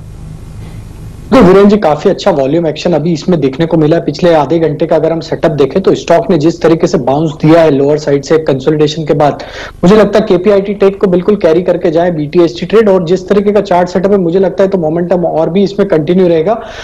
जब तक ये स्टॉक अब मेरे हिसाब से 106 रुपए के ऊपर ट्रेड करता रहे, जब भी इसमें डिप मिले, करेक्टिव एक्शन मिले, ऐड करते रहे 140 तक के मुझे लगता है पोजिशनल टारगेट आएंगे। BTST के टारगेट मुझे लगता है 126 से 128 तक के आते हुए दिखना चाहिए। इप्का लैब में भी काफी अच्छा एक्शन अभी देखने को मिला। हालांकि अगर हम देखें पिछले 15-20 मिनट में देखें तो स्टॉक ने एक अच्छा मोमेंटम दिया, और डेली चार्ट पे देखें तो एक ब्रेकआउट भी देखने को मिला है। और स्टॉक का अगर सेटअप देखें, ओवरऑल सेटअप देखें तो लॉन्ग टर्म सेटअप के हिसाब से पॉजिटिव है। तो बिल्कुल ये भी BTST कैंडिडेट है, इसको भी बाय किया जा सकता है। 2120 स्टॉप लॉस, इसके टारगेट जो लगते हैं वो 2175 से 2190 तक के टारगेट BTST के लगते हैं। ऑलराइट, तो इप्का लैब्स इसके ऊपर भी आपकी नजर होनी चाहिए। बढ़िया प्रदर्शन दिखा रहे हैं ये सारे के सारे शेयर, लेकिन मेटल साफ तौर पर आज सेकंड हाफ में देखिए हीरोज साबित हुए, और HDFC लिमिटेड जो गाबा जी कह रहे थे उसने भी देखिए बढ़िया प्रदर्शन दिखाया है। अब मार्केट बंद होने में कुल 5 मिनट बचे हैं। कोई और ट्रेड अगर किसी को देना है तो प्लीज एक बार बताइएगा जाते जाते, क्योंकि बहुत सारे एक्सपर्ट्स हैं, मैं एक एक करके फिर आता हूं। लेकिन श्रीकांत जी बताइए, कोई अगर गाबा जी ने हाथ खड़ा किया है पहले, गाबा जी बताइए कोई ट्रेड अगर रह गया हो तो। मुझे मुथूट फाइनेंस अच्छा लगता है। ओके सर, मुथूट फाइनेंस का 1160 से 1180 का एक टारगेट नजर आता है मुझे। स्टॉप होगा करीब 1110 का मुथूट फाइनेंस। मुथूट फाइनेंस, तो ये BTST एक और आपकी तरफ से आता हुआ, इसमें भी आपको लगता है कल रैली देखने को मिलेगी? आज सुबह भी इनफैक्ट हम लोग इसकी चर्चा कर रहे थे, और देखिए ये स्टॉक भी दोपहर में थोड़ी देर के लिए नीचे आया और उसके बाद भागता हुआ। श्रीकांत जी कोई अगर जाते जाते ट्रेड देना हो तो बताइए प्लीज। और देखिए मुझे लगता है कि सीमेंट स्टॉक्स में भी अच्छी एक्टिविटी बनी है, और अगर सीमेंट में नो डाउट अल्ट्राटेक काफी अच्छा परफॉर्म कर रहा है, लेकिन अंबुजा सीमेंट के भी अगर आप वॉल्यूम देखते हो और ओपन इंटरेस्ट देखते हो तो मुझे लगता है कि ये भी स्टॉक एक बार शायद 224-232 के लेवल्स को छू सकता है। तो करंट लेवल से अंबुजा सीमेंट को लॉन्ग करें, 216 के करीब ट्रेड कर रहा है, 213 रुपए का स्टॉप लॉस रखना पड़ेगा, और 224 के टारगेट्स सोच सकते हैं। ओके, अंबुजा सीमेंट पर हमारा डिस्कशन पहले ही हुआ था, और तो 2 कॉल्स आ चुकी हैं, याद रखिएगा। पालविया साहब आप आखिरी लास्ट मिनट टच बेस कुछ करना चाहेंगे? तो वीरेंद्र जी मेरे हिसाब से जो BTST में मुझे अभी यहाँ से अट्रैक्टिव लग रहा है वो टाइटन का सेटअप काफी अट्रैक्टिव, तो टाइटन को BTST लेके जाए, और टाइटन में जिस तरीके का सेटअप है मुझे लगता है कि ये स्टॉक 1200 के टारगेट दिखाना चाहिए BTST के पॉइंट ऑफ व्यू से। तो टाइटन बाय करेंगे 1155 के स्टॉप लॉस से। बढ़िया प्रदर्शन दिखाता हुआ आपको नजर आ रहा है। इतनी सारी गाड़ियां बिकी हैं वीरू, BPCL भी देखिए पेट्रोल के बगैर तो देखिए चलने वाली नहीं है। BPCL भी मैं देख रहा हूँ क्या गजब की रैली दिखा रहा है। डीजल के बगैर देखिए कोई गाड़ी नहीं चलेगी। कंजम्पशन अगर आपको अनलॉक 5.0 का थीम लेना है मेरे हिसाब से BPCL भी हो सकता है। इसका भी एक चार्ट चेक दे दीजिए प्लीज श्रीकांत जी। BPCL में कुछ दम है क्या? आज देखिए जिस हिसाब से रिकवर कर रहा है गाड़ी कोई भी हो, फ्यूल तो देखिए आपको पंप से ही डलवाना पड़ता है, और अनलॉक का थीम ये भी है थियोरेटिकली, लेकिन चार्ट्स तो आप ही देखकर बताएंगे। देखिए वैसे 2-3 दिन पहले इसमें एक न्यूज आई थी कि इसका जो डाइवेस्टमेंट है वो वापस डिले हो गया है और इसी वजह से स्टॉक गिरा था, लेकिन उसी दिन ये स्टॉक बढ़ गया था। और मैंने हमेशा देखा है कि ये PSU स्टॉक्स जहां पे भी डाइवेस्टमेंट की न्यूज होती है और अगर डिफर हो जाए आप उस दिन इसे बाय कीजिए, इनफैक्ट आप अच्छे पैसे बना सकते हो। लेकिन जैसे आपने बताया, मुझे लगता है यस, करंट लेवल से एक बार शायद ये 400 के लेवल्स को छू सकता है, क्योंकि सबसे बड़ा कॉन्सेंट्रेशन एफएनओ का जो खड़ा है वो 400 के करीब का है। तो करंट लेवल से बाय करें, और ये स्टॉक अगर जब तक इसमें डाइवेस्टमेंट नहीं होती है तब तक ये डेफिनेटली एक्शन में रहेगा। तो करंट लेवल से इसे लॉन्ग करें, 384 का स्टॉप लॉस रखें और 400 के टारगेट्स सोच सकते हैं। चलिए, तो अब हम क्लोजिंग की तरफ बढ़ रहे हैं, लेकिन एक स्टॉक जो कि शायद देखकर थोड़ी सी मायूसी हो रही है मेरे को, इन लेवल्स पर भी कोई बैंक सपोर्ट नहीं है, वो है मैकडॉनल्ड्स यानी यूनाइटेड स्टेट्स। आपकी स्क्रीन पे 512.50 पे डे लो की ट्रैजेक्टरी में, और आईटी में अगर आप देखें जाते जाते थोड़ी सी प्रॉफिट बुकिंग आई, लेकिन सुपर कॉल रही मदरसन सुमी 175 डे हाई की ट्रैजेक्टरी पे। और प्रकाश जी ने कहा हाँ, हेमंत क्या चलते हैं वॉल के पास, हेमंत बताइए। कह रहा हूँ ये यूनाइटेड स्पिरिट इसलिए नहीं चल रहा है, इस हफ्ते फ्राइडे को ना एक दिन कम है कंजम्पशन वाला, गांधी जयंती है, तो इसीलिए शायद यूनाइटेड ब्रूवरीज नहीं चल रहा है। लेकिन ये तो मजाक वाली बात तो नहीं।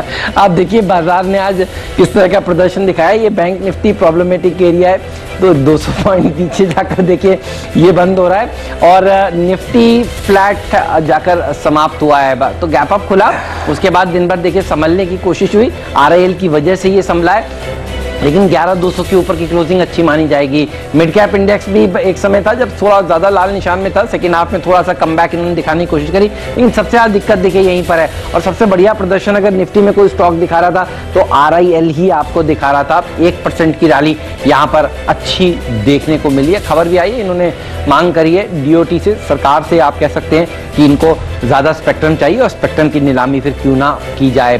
तो फ्लैट बंद हुआ है, देखिए बंद हो रहा है निफ्टी। ऑटो इंडेक्स इसने था जो आउट परफॉर्म आज के सत्र में करता हुआ आपको नजर आया। ये देखिए हीरो मोटोकॉर्प, सुबह से हमारे एक्सपर्ट कहते हैं इसे खरीदिए, अच्छा प्रदर्शन दिखा सकता है। देखिए यहाँ पर मोटर, इवन फेस्टिवल सीजन का थीम अगर आप देखें तो एशियन पेंट, इसने भी अच्छा प्रदर्शन आज के सत्र में दिखाया है। मारुति ने भी देखिए आउट परफॉर्मेंस आज दिखाया। कई ऑटो एंसिलरी स्टॉक्स भी भाग रहे थे, चाहे वो टायर वाले सेक्टर वाले स्टॉक्स हो या दूसरे देखिए स्पेस के शेयर हो, उनमें भी रैली आज के सत्र में देखने को मिली है। सीमेंट सेक्टर में देखिए मॉर्गन स्टैनले का जो अपग्रेड आया उसके चलते अल्ट्राटेक सीमेंट में एक अच्छी रैली देखने को मिली। और सेकेंड हाफ में आज हमने देखा मेटल्स में अच्छी रैली बनी। देखिए इधर हिंडाल्को और देखिए इधर टाटा स्टील, जेएसडब्ल्यू स्टील, दोनों ने अच्छा प्रदर्शन दिखाया है। तो मेटल से एक ऐसा पॉकेट था जहां पर सेकंड हाफ में एक अच्छा इंटरेस्ट देखने को मिला है। ये देखिए सारे के सारे मेटल स्टॉक्स आपके सामने आ गए, इसमें से काफी सारे स्टॉक्स में बीटीएस के आइडियाज भी निकल कर आए हैं। Tata steel, JSPL, JSW, Hindalco जैसे स्टॉक्स देखिए आपको इस कार्यक्रम में सुझाए भी गए थे। आज ढीले कौन से थे स्टॉक्स? सुबह से ही देखिए आज इंडसइंड बैंक ने लाल निशान के साथ शुरुआत की, काफी मुश्किल भरा दिन रहा इस स्टॉक के लिए। आज का दिन हमने देखा था कल के सत्र में एक बहुत बढ़िया शॉर्ट कवरिंग रैली इस स्टॉक में देखने को मिलती, और आज वो लैक ऑफ बाइंग की वजह से देखिए थोड़ा सा गिरता हुआ नजर आया, कुछ शॉर्ट पोजीशंस भी बनी। ओएनजीसी कल बढ़ा था, आज देखिए ढीला होता हुआ। पावर ग्रिड यहाँ पर भी प्रेशर था। यूपीएल में भी देखिए आज दबाव के साथ कारोबार होता हुआ आपको नजर आया। तो ये थे आज के लूजर। साथ ही आरबीएल, बंधन, एसबीआई, इवन कोटक बैंक आज नीचे जाकर बंद हुआ है। 1.25% की गिरावट देखने को मिली है। बैंकिंग में तो आज चौतरफा गिरावट थी। एचडीएफसी बैंक अगर आप छोड़ दें तो आप देखेंगे ज्यादा स्टॉक्स प्रेशर में थे। ये देखिए एचडीएफसी लिमिटेड, जिसने आज बाजार को थोड़ा सा सहारा देने की कोशिश करी। फिर वही देखिए बाजार फेस्टिवल सीजन वाले स्टॉक्स को इस समय ट्रेड कर रहा है पॉजिटिव साइड पर। टाइटन में 2.5% की रैली देखने को मिली आज, और कुछ मिड कैप आईटी कंपनियां भी अच्छा प्रदर्शन आज के सत्र में दिखा रही थी। पेज इंडस्ट्रीज, ये आज गाबा जी का सेकंड हाफ में देखिए पिक था, लेकिन सुबह सुबह मयूरेश जी ने आकर इस पे अपनी राय दी थी और कहा था ये वो स्टॉक है जिसके ऊपर नजर होनी चाहिए। और सेकंड हाफ में क्या भागा ये शेयर। बालकृष्ण इंडस्ट्रीज पर देखिए ये भी आपको सुझाया गया था आज, और यहां पर भी अच्छी रैली देखने को मिली। टायर स्पेस में एक्शन था, सीएट और बाकी तमाम शेयर भी आज अच्छा प्रदर्शन दिखाते हुए। जाते आते मुथूट फाइनेंस पर एक कॉल आई है, ये बीटीएसटी कैंडिडेट है। और हिमाद्री केमिकल्स, ये आशीष का आज का जैकपॉट आइडिया था। कनौरिया केमिकल्स मेरी स्टॉक 2020 की टीम में शामिल था। इन सब ने भी अच्छा प्रदर्शन दिखाया। केमिकल एज अ स्पेस आज कुछ मिड कैप्स हैं जो अच्छा प्रदर्शन दिखा रहे थे। केमकॉन की लिस्टिंग ध्यान रखिए 1 तारीख को होने वाली है, उससे पहले यहाँ पर एक्शन बनता हुआ। तो फ्लैट क्लोजिंग हुई है, 5 अंक की गिरावट देखने को मिली, 11,200 के ऊपर जाकर समाप्ति हुई। वेट एंड वॉच का अप्रोच शायद सारे बाजार ने हमारे यहाँ अपनाया है। बैंक्स अगर आज इतना नहीं गिरते तो शायद बेहतर प्रदर्शन हो सकता था। लेट्स सी कल बैंक्स किस तरह का प्रदर्शन दिखाते हैं। 250 पॉइंट का फॉल यहाँ पर देखने को मिला है। आज बैंक निफ्टी में 21,400 के ऊपर जाकर वीरू बैंक निफ्टी ने आज समाप्ति दी। तो मंगलवार का दिन मारुति तो हरे निशान में जाकर बंद हुआ, बाजार फ्लैट क्लोज हुआ। जी आज कुछ थीम्स जो थी अच्छा करके गई, लेकिन बैंक से थोड़ा सा निराश किया। 2-3 स्टॉक्स देख लीजिए जो कि कल के पर्सपेक्टिव से काफी स्ट्रॉन्ग ओआई लेके गए हैं, यानी खुले सौदे अपने साथ लेके गए हैं। स्पेशली लॉन्ग साइड पे बालकृष्ण इंडस्ट्रीज ये लॉन्ग साइड पे टॉप ओआई गेनर रहा, याद रखिएगा। काफी अच्छी खासी लॉन्ग पोजीशंस बिल्डअप हुई यहाँ पे। और उसके बाद अगर आप देखें बालकृष्ण इंडस्ट्रीज के सिवा अगर आप मेटल्स को देखें तो मेटल्स में काफी अच्छा खासा लॉन्ग बिल्डअप हुआ है। और एक आईसीआईसीआई प्रू ये एक स्टॉक और था जो कि दूसरे पायदान पे था, जहां पे काफी स्ट्रॉन्ग लॉन्ग बिल्डअप हुए। और उसके सिवा अगर आप देखें तो मेटल्स में आज जहां जहां काफी अच्छे खासे लॉन्ग्स विजिबल थे, इस क्रम में अगर आप देखें तो Hindalco, JSW steel, NALCO, NMDC और टाटा स्टील, मेटल्स पूरा का पूरा काफी वाइब्रेंट रहा। और टेक्सटाइल स्पेस में आप देखें तो एक पेज इंडस्ट्रीज इसमें अच्छा खासा मूव था और ये ओआई गेन करके लॉन्ग साइड पे बंद हुआ है। और साथ ही साथ सीमेंट स्पेस में याद रखिएगा अल्ट्राटेक सीमेंट और अंबुजा सीमेंट, इसमें सबसे अच्छी स्ट्रेंथ और विद लॉन्ग ओआई कल के सेशन के लिए ये कैरी करके गए हैं। हेमंत बिल्कुल, चलिए अपने एक्सपर्ट से विदा लेते हैं। बहुत बहुत शुक्रिया प्रकाश गाबा जी, मयूरेश जोशी जी, मुदित गोयल साहब आपका, राजेश पालविया जी, श्रीकांत चौहान जी, चंदन तापड़िया साहब, आप सबका बहुत बहुत धन्यवाद समय निकालने के लिए और आज इस चर्चा में शामिल होने के लिए। एक से एक बेहतरीन आइडिया हमारे दर्शकों को आज के दिन देने के लिए। कल फिर से आप सभी से मुलाकात होगी। चलिए इस शो को भी यहाँ पर अंत करते हैं। बहुत बहुत शुक्रिया आप सभी दर्शकों का हमारे साथ जुड़ने के लिए। कहीं मत जाइए, बने रहिए सीएनबीसी आवाज के साथ। ब्रेक के उस पार लेकर आएंगे आज कमोडिटी बाजार का पूरा एक्शन। वीरू और मुझे दीजिए विदा। नमस्कार। नमस्कार।